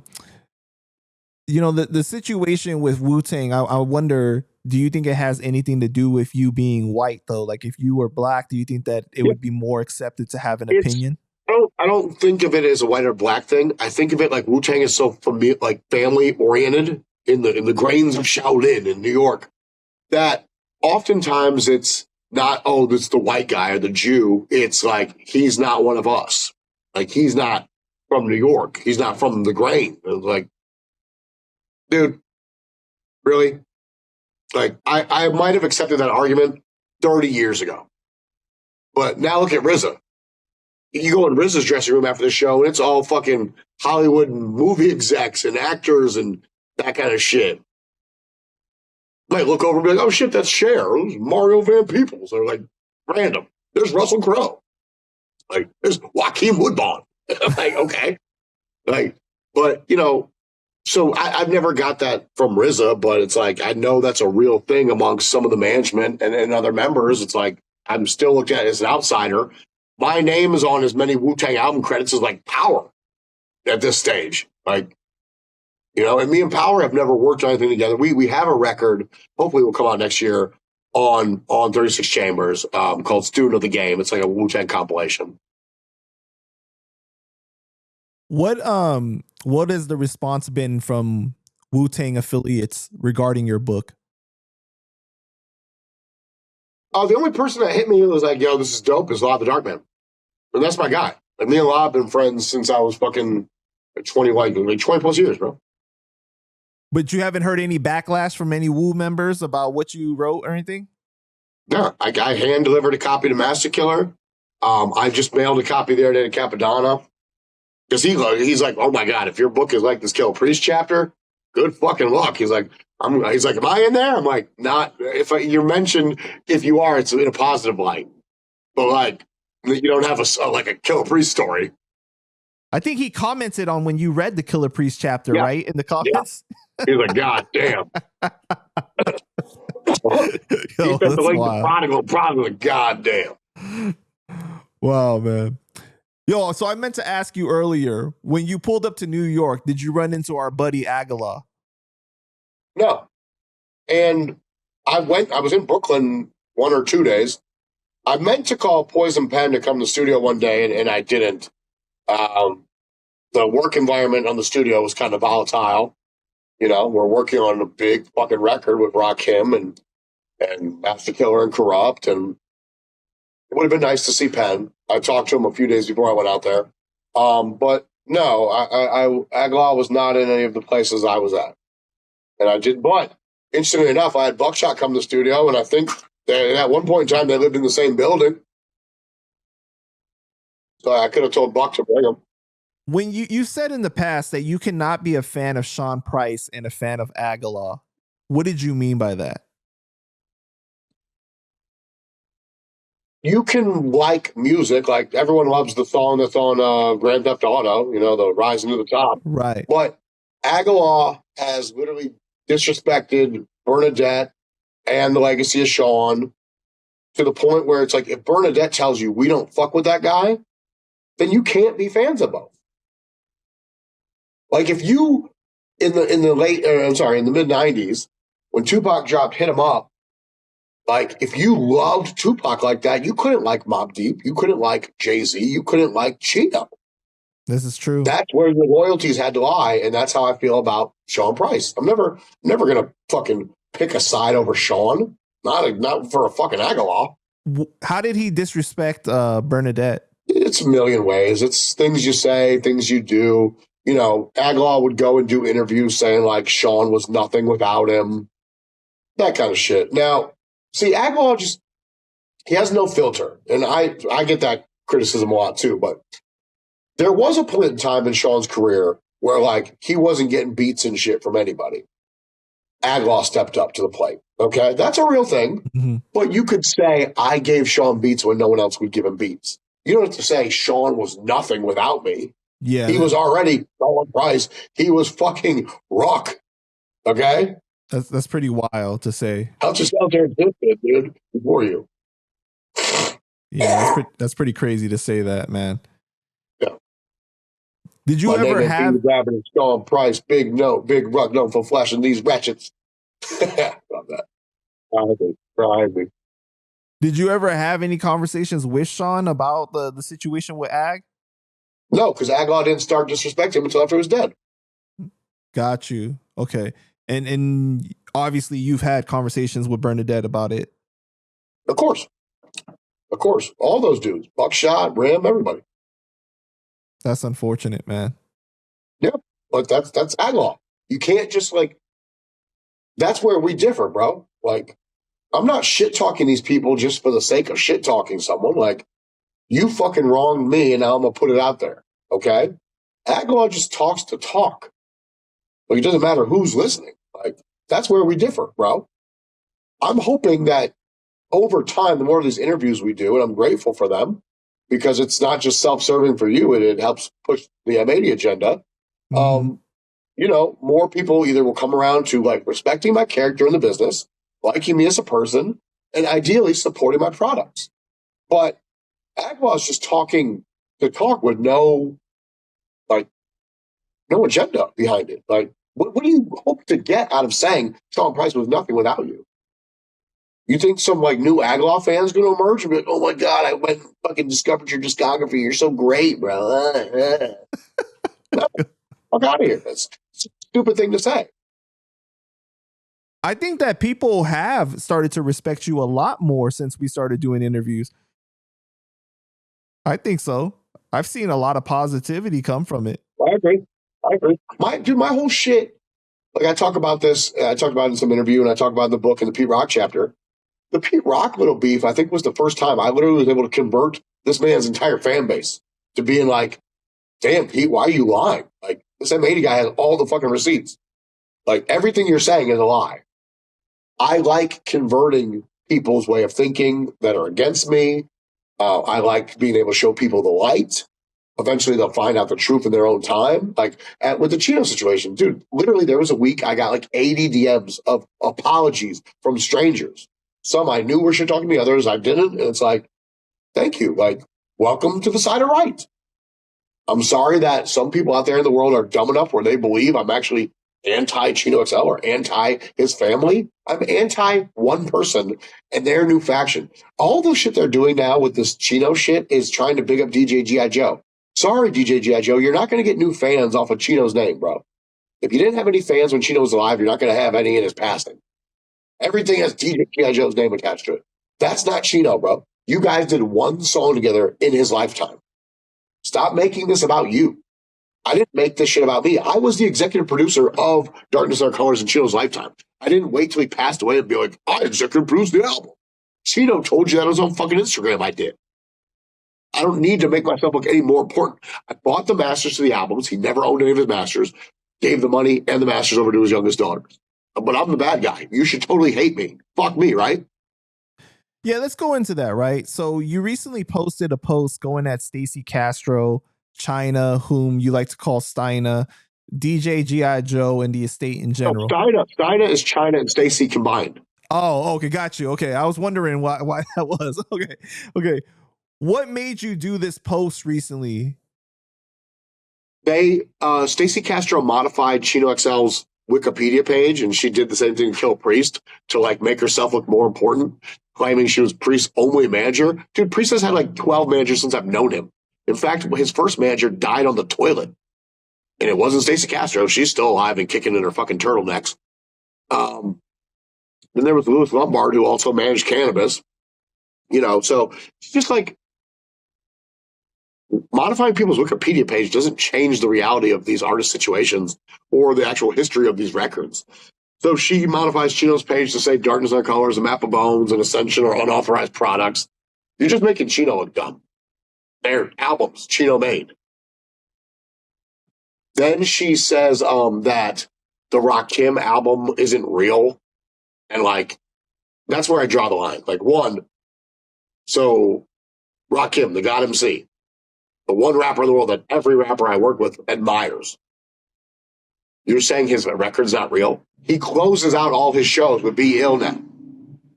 Rakim went above and beyond doing worldly press. Chino appearing on the Rakim album, this is not just something he told me. He literally made it public to the world. This is my greatest feature accomplishment of my life, only barring the anthem with Sway and Tech. Like, you're not about to play with Chino's name to me like this. You're not about to play with my name. You're definitely not going to play with Rakim's name. Cut the shit. And they have been dead motherfucking silent ever since. Cut the shit.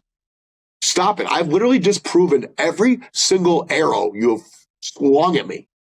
Every fucking one of them. He didn't go to law school, and then I show my diploma. Oh, well, the law school he went to is bullshit. But did I go? Did I get a fucking degree? I did, motherfucker. And my education made me a multimillionaire. Suck a dick. Do you think that it's $40? Do you think that it's reached the point where it's like you've said what you said, people know where you stand, and it's time to move on and stop publicly saying it?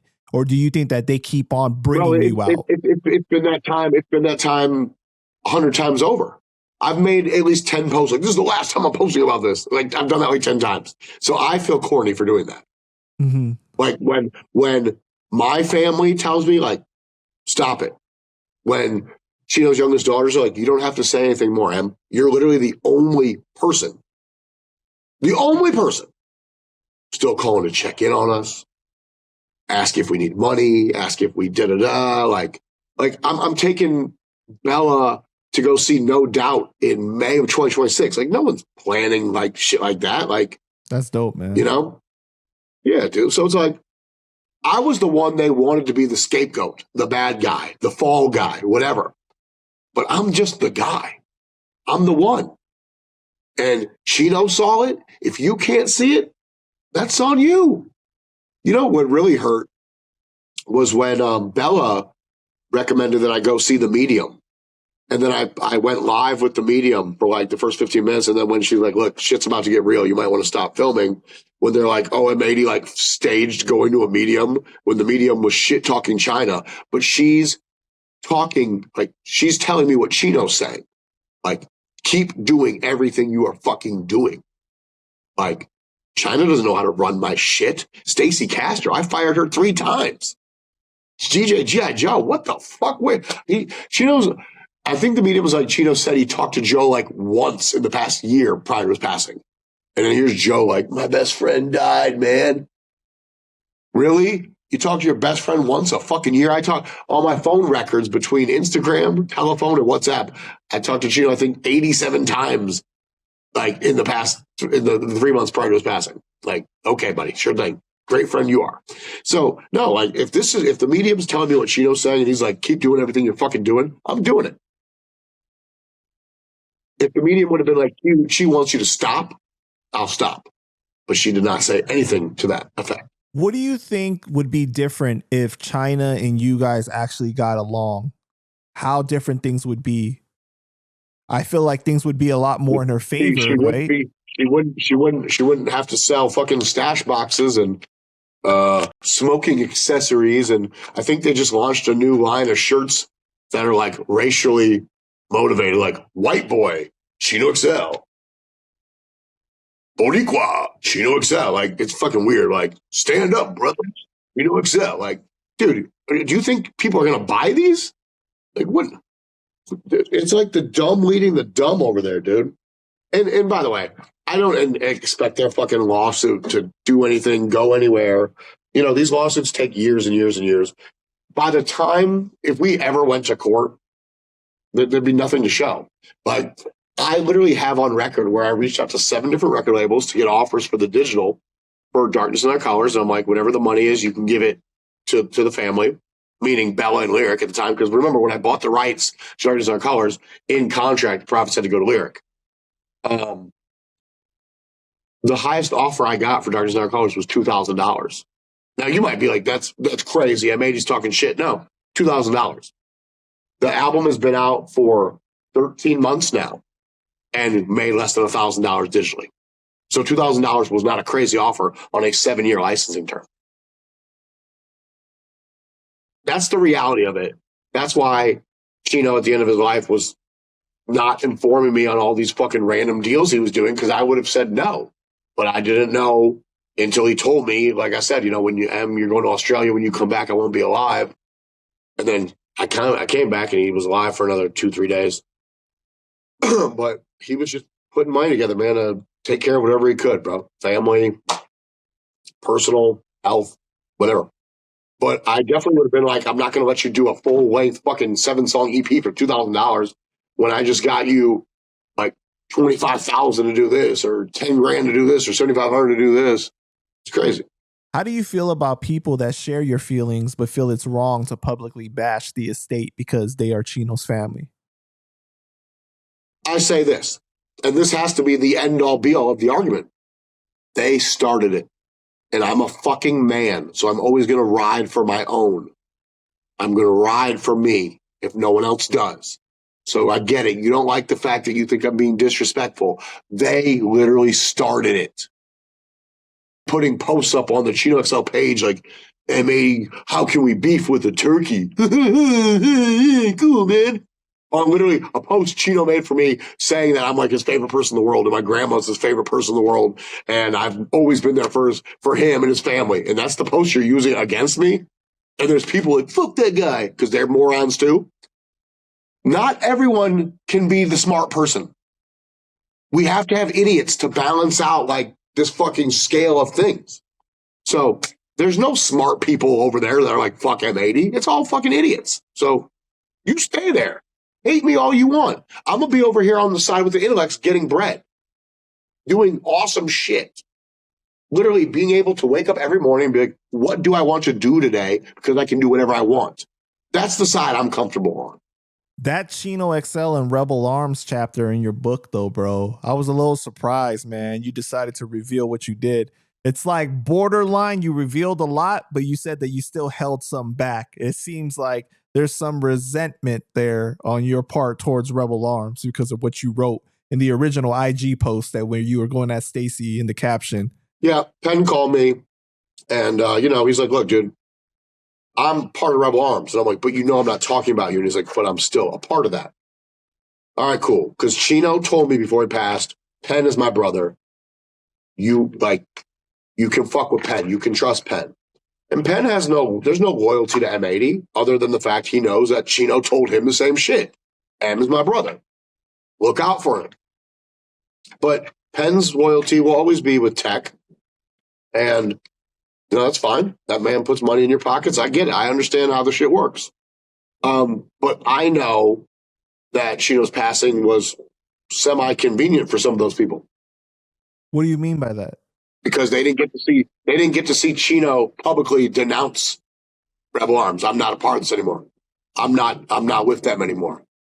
You're saying that was in his plans? Yeah. Why? It's in the beginning of that chapter, I discussed that Chino had uncovered some things that he did not align with his morals, did not align with him as a girl dad, and did not want any parts of that anymore. And the unfortunate thing for Chino was, because of his financial situation, could not leave on his terms, because anytime that there was money on the table, in order to pay the bills, in order to take care of his daughters and do what he had to do, he had to, be there. He had to be present. Even the part where Chino felt like he was being cheated for money, and I was like essentially coming to the defense of a moral technique. He's like, stop being all political with it. Like, if I'm supposed to get paid $3,000, I want the $3,000. I don't want you to deduct all the shit and be like, here's my $500. Fuck that. But, I don't have a problem speaking out about any of the shit. A lot of people, obviously, I can speak out about it because I'm in a better financial standpoint. Like, if you're going to beat me for money, I'm going to go work with someone who doesn't try to beat me for money. That being said, Chino was not so fortunate, But no, Chino was not Rebel Armz at the time of his passing.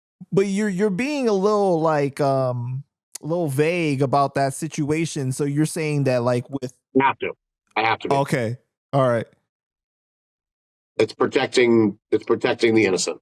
Got you. Okay. Because in I think in the book, when you spoke about Bobby Bowdit, right? You said you Rebel Armz brothers in arms as in. I can talk about that shit 100%. I ain't holding back shit on that shit. I know, but you said specifically in that part, you said you Rebel Armz brothers in arms is in fact fucking scum. So why would you say that though? Bobby was Chino's best friend and stole the money that could have kept Chino alive at least an extra 6 to 12 months. I know, but when you put it as when you put it as you Rebel Armz brothers in arms, you're talking about the whole group though, aren't you? Sure, minus Penn. But that's the thing. I had to tell Penn on the phone, I'm not talking about you. In the book, I write that like Chino told me I could always confide in Penn. So I get it. He's Rebel Armz, but I had to tell him I'm not speaking about you. If you read my book, you'll understand that I specifically called you out as you are not part of this to me, because she had nothing bad at all to say about you.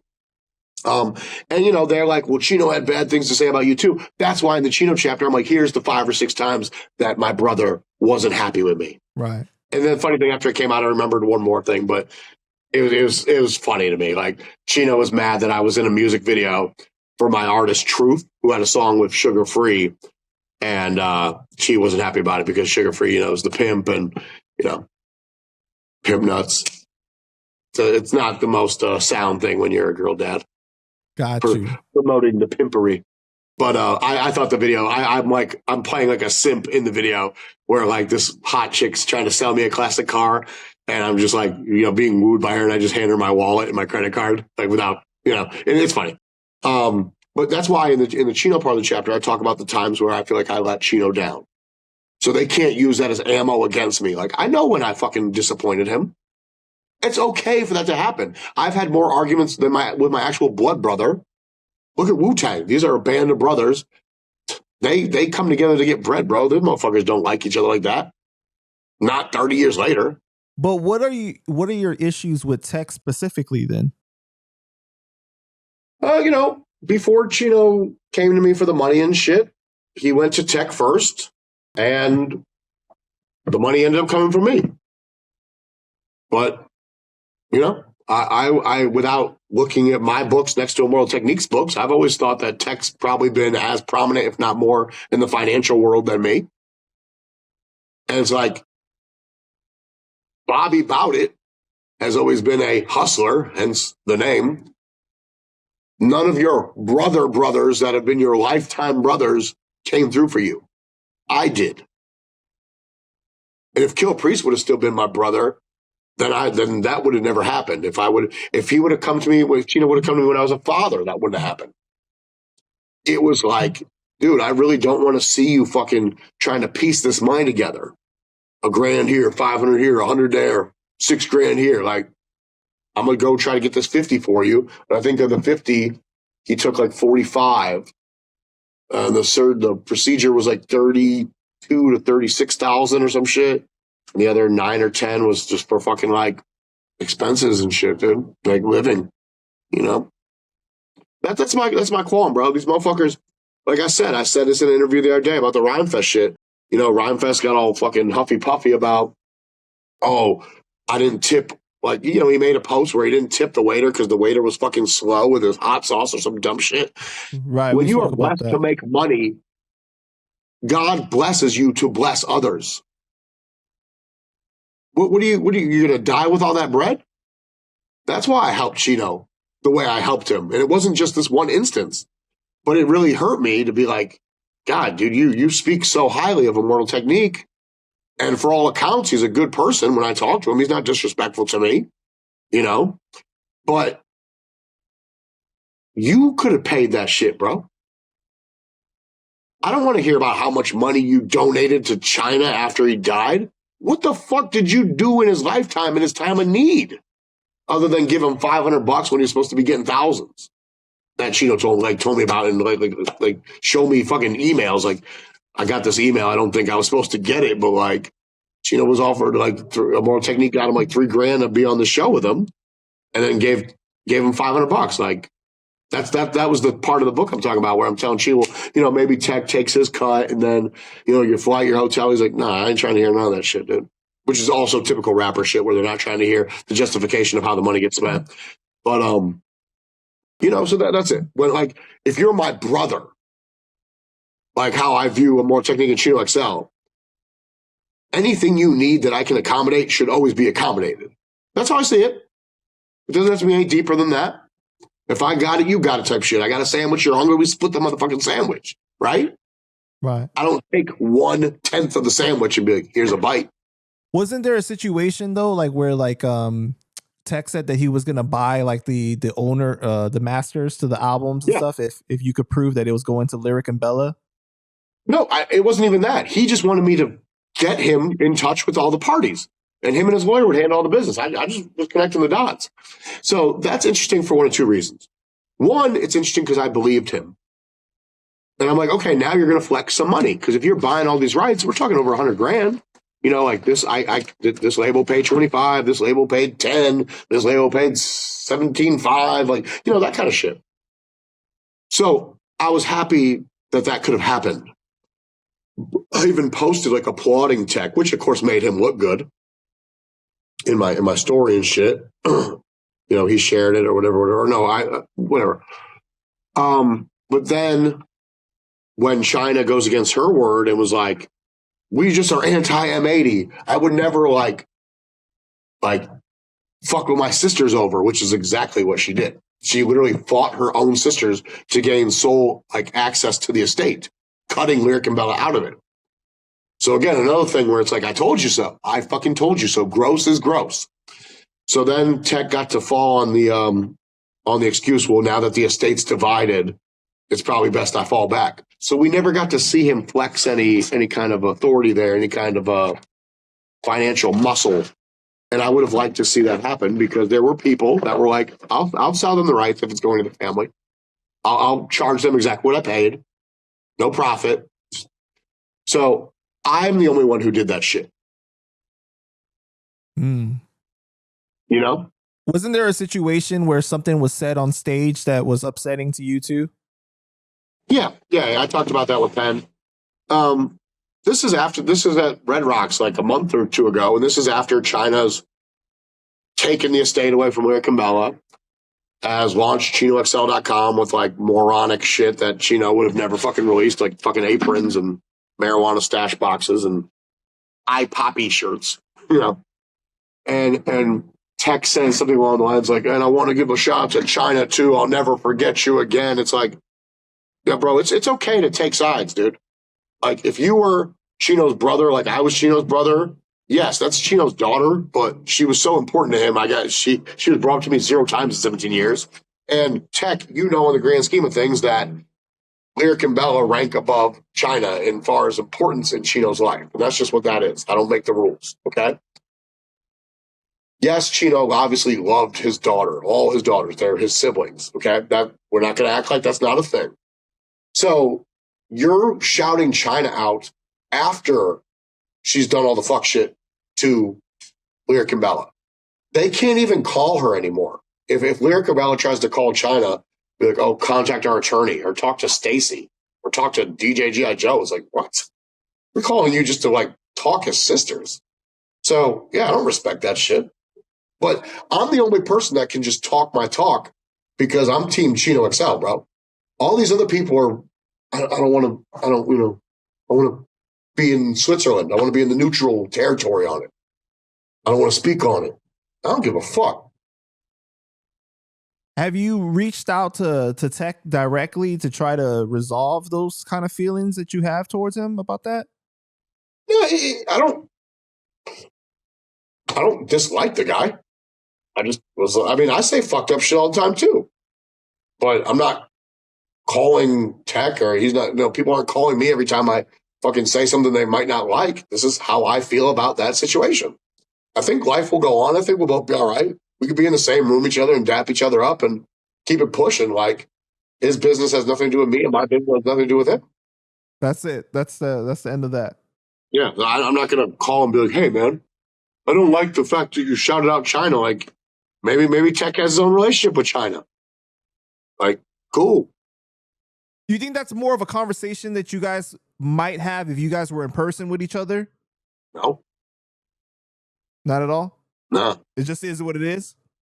It's not significant enough to warrant further discussion. It's got you. Okay, like you clearly they hit him like, that's fucked up that you did this event and didn't shout out China. Like he didn't do that shit on it because he felt like he had wanted to. He did that because they hit him like, how dare you? Like tried to make him feel bad, I'm sure. So whatever. You know. Hey, what about that Swave Sever part of that shit's hilarious to me.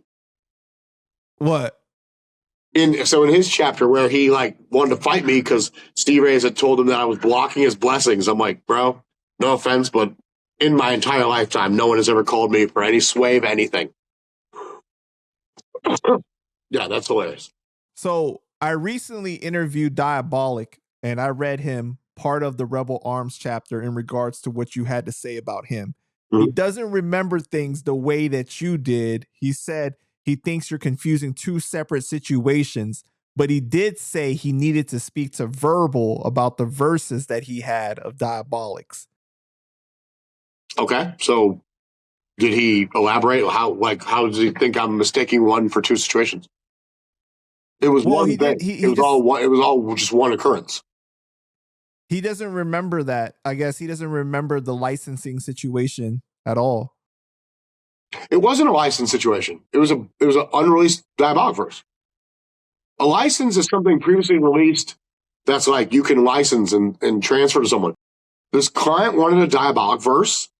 Like, for some reason, Diabolic wasn't hitting him back. The guy had $500.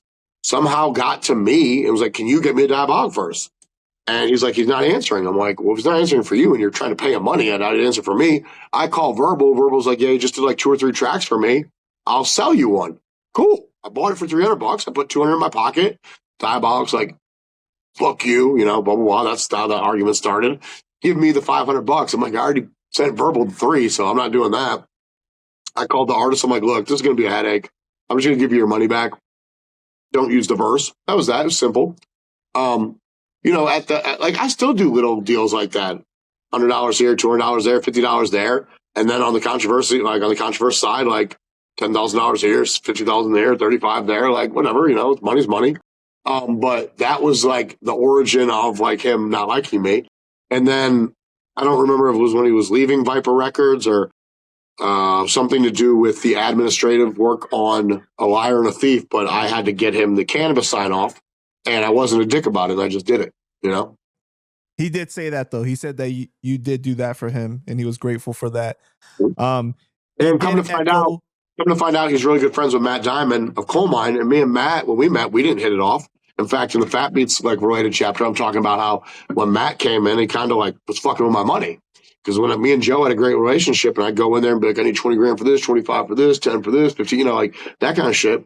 But then me and Matt became good friends. And then him and Diabolic are, so that, there could be some work between me, Coal Mine, and Diabolic in the future. He did echo some of your sentiments in regards to Stacey Castro, though. He said that it's really weird to see Chino's page and see like prayer hands underneath, or like kind of like some of the message that gets sent out almost as if they're writing it from his perspective in a way, or like he's been hit up by Stacey directly in DM.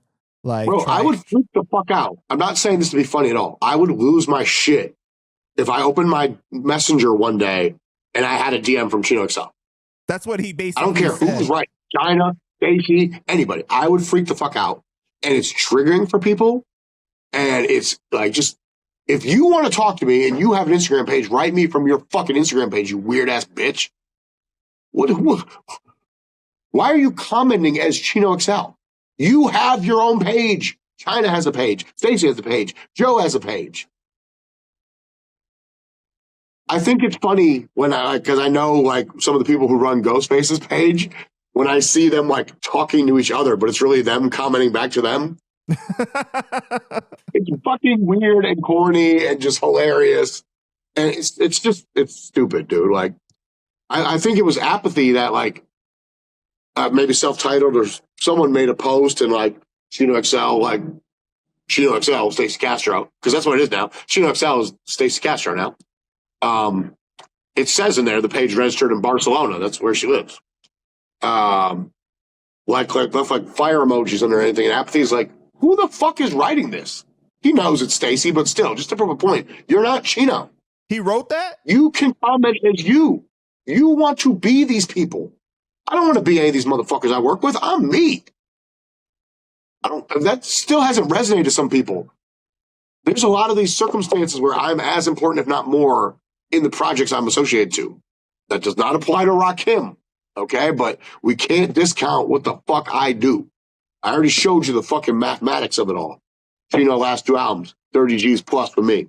Last 2 features, 10 G's plus for me. Without me, $6 grand, 1,200. Like, okay, there's a difference. Well, Diabolic said that he didn't like kind of like the energy he was getting from Stacey in the DMs and stuff like that. Like he said it was very weird for him. And very, very, very turtleneckish. Very turtleneckish energy. But he also said that he doesn't like like it's a weird situation, the back and forth between the estate and everything, but he did say that the one thing he doesn't like is seeing you and Joe beef, though. You and DJ G.I. Joe. He's friends with you. Yeah, that's why. That's the funny thing. But Joe's like, if you're friends with M80, like, suck my dick. And Diabolic's going to be like, I'm not going to suck your dick. But, like, I'm not gonna sit here and act like M80's wrong either. Because he's not a fucking Diabolic is very intelligent. He laughed at the end of your chapter where you said that the next Thanksgiving is going to be very awkward between Rebel Armz. He laughed at that you wrote that. He had a good laugh about that. Funny. It was pretty funny. But yeah, he seemed to not really have any like negative feelings towards you or anything like that. Remember, Joe was kissing my ass for months after Chino passed. It wasn't until China was like, we are gonna like revolt against M80, where Joe's like, I never signed off on Chino using my beat. Like, who the fuck are you? Chino doesn't need a damn sign off from you. This is your first big placement ever, and it's the worst song on the album. He paid some guy, which is funny because he has no money, paid some guy to write a fucking article reviewing the album and saying like his song was the best. Like, bro, stop it. Wait, how did you find that out? I know people. I know people. know things, yeah. Okay. Dude, come on. I can show you 100 articles on Darkness in Our Colors, but this one is like, lumps of silver. Stop. All right, well, moving on, man. You recently found out your friend Alfredo had passed away, and although it was news to you, he actually passed away yesterday, 6 or 7 months ago. First, I'm sorry for your loss, man, but what was your reaction when you found out? Oh, I think this is the first time in a long time one of my friends has died and I haven't like shed a tear. Fredo and I is like a very love-hate relationship. He's one of those friends where it's like, I wish we weren't friends. But we met on a business deal where him and this other guy each got over for me for $500. And I wrote them both. I said, look, you got over me on $1,000. If you pay me this money back, if you each give me $500 back, you can continue to make money with me for a lifetime. But if not, don't ever call me again. So the other friend did not give me the money back and never heard from the guy again. Fredo gave me the money back immediately. I wish he hadn't, because Fredo cost me a lot of money. Fredo is the same Alfredo in the Absol TDE chapter. Okay, that cost me like 20 G's. Granted, none of it came out of my pocket, thank God. Fredo had a hand in the ASAP Rocky chapter. That cost me money by hooking me up with one of ASAP's engineers that passed away, and therefore the sign-off was invalidated. Fredo, look, he was a great dude. He was younger, and I always like helping the youth, you know, like that's why I do the seminars and shit. Like, I'm speaking from a point of experience. Learn from me if you really are wanting to learn. I took Fredo with me to Australia to fucking like DJ for me at my gig with Onyx and, you know, like shit like that. And I incorporated him in a lot of business deals. So Fredo paying me that $500 back helped him make like an extra 50 grand. Wow. I really would like to get to the bottom of, I mean, I read the autopsy report, so I know he died from drugs, but why am I just hearing about this now? And we have like 100 common friends in common. Like, did they also not know? And Andy, my engineer, is the one who was like, yo, I think Fredo passed away. Like, check his Instagram.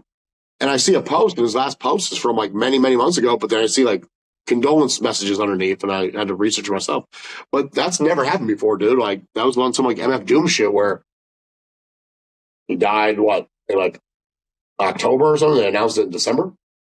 So your feelings about the situation is mixed because you guys had a falling out, or you guys just weren't dealing with each other?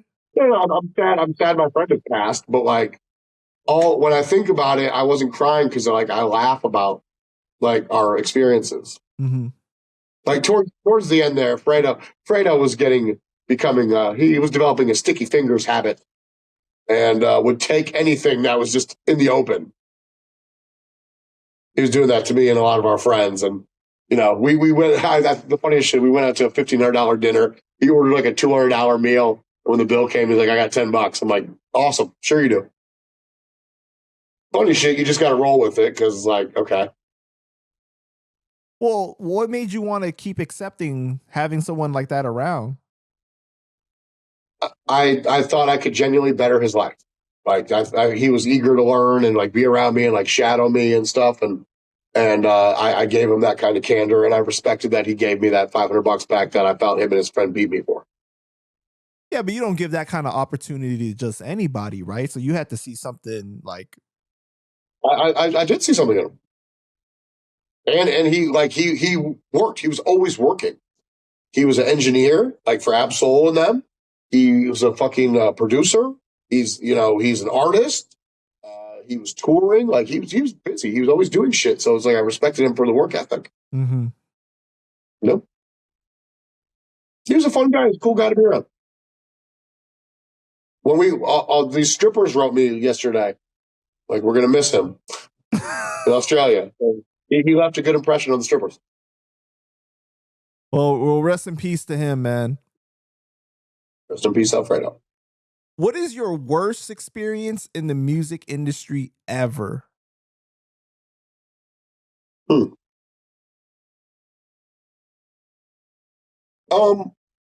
It's the worst and the best. Like me working with Dreddy Kruger at Think Differently Music, where a lot of people thought that I was the guy, and it was really like Dreddy, but Dreddy was such a piece of shit. Like all the bad shit Dreddy did is like, I'm learning from you, but I'm gonna do the opposite. I'm gonna be good to my artist. I'm gonna pay my artist. I'm gonna release consistent product. I'm gonna stay relevant. I'm gonna keep my name in the conversation. I'm going to surpass, like I said, the student has surpassed the master. Wu-Tang Indie Culture went on to make $1 million. I got paid $2,000. Like most people would just give up at that point. Like, this isn't for me. Fuck this shit. These people are evil. They're fucking heartless. They're spineless. They have no honor. No, I launched my own company and I dictate the terms now. So I have not been fucked in $1 of record money since 2005. In my company, the contracts go through me. The money comes to me. The artists approve the contracts and the money. I pay myself first and I pay out. Therefore, no artist has owed me since. But that's the best and worst. Isn't that Dreddy Kruger situation how like you formed your relationship with Sean? Yes. Because Sean did not want to like me. Right. Because Dreddy never paid him. And I was like, bro, that's Dreddy. I'm M80. Right. I guarantee you anything and everything I call you for, you'll get paid up front. Say less. Show and prove. Got you, bro. Who is one artist that you've never worked with that you would absolutely never work with? Oh, wow. I've never heard that question. One artist I've never worked with that I never want to work with? Is that essentially what it is? Yeah.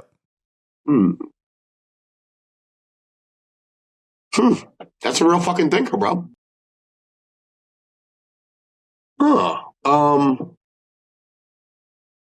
BK, he's in the book too.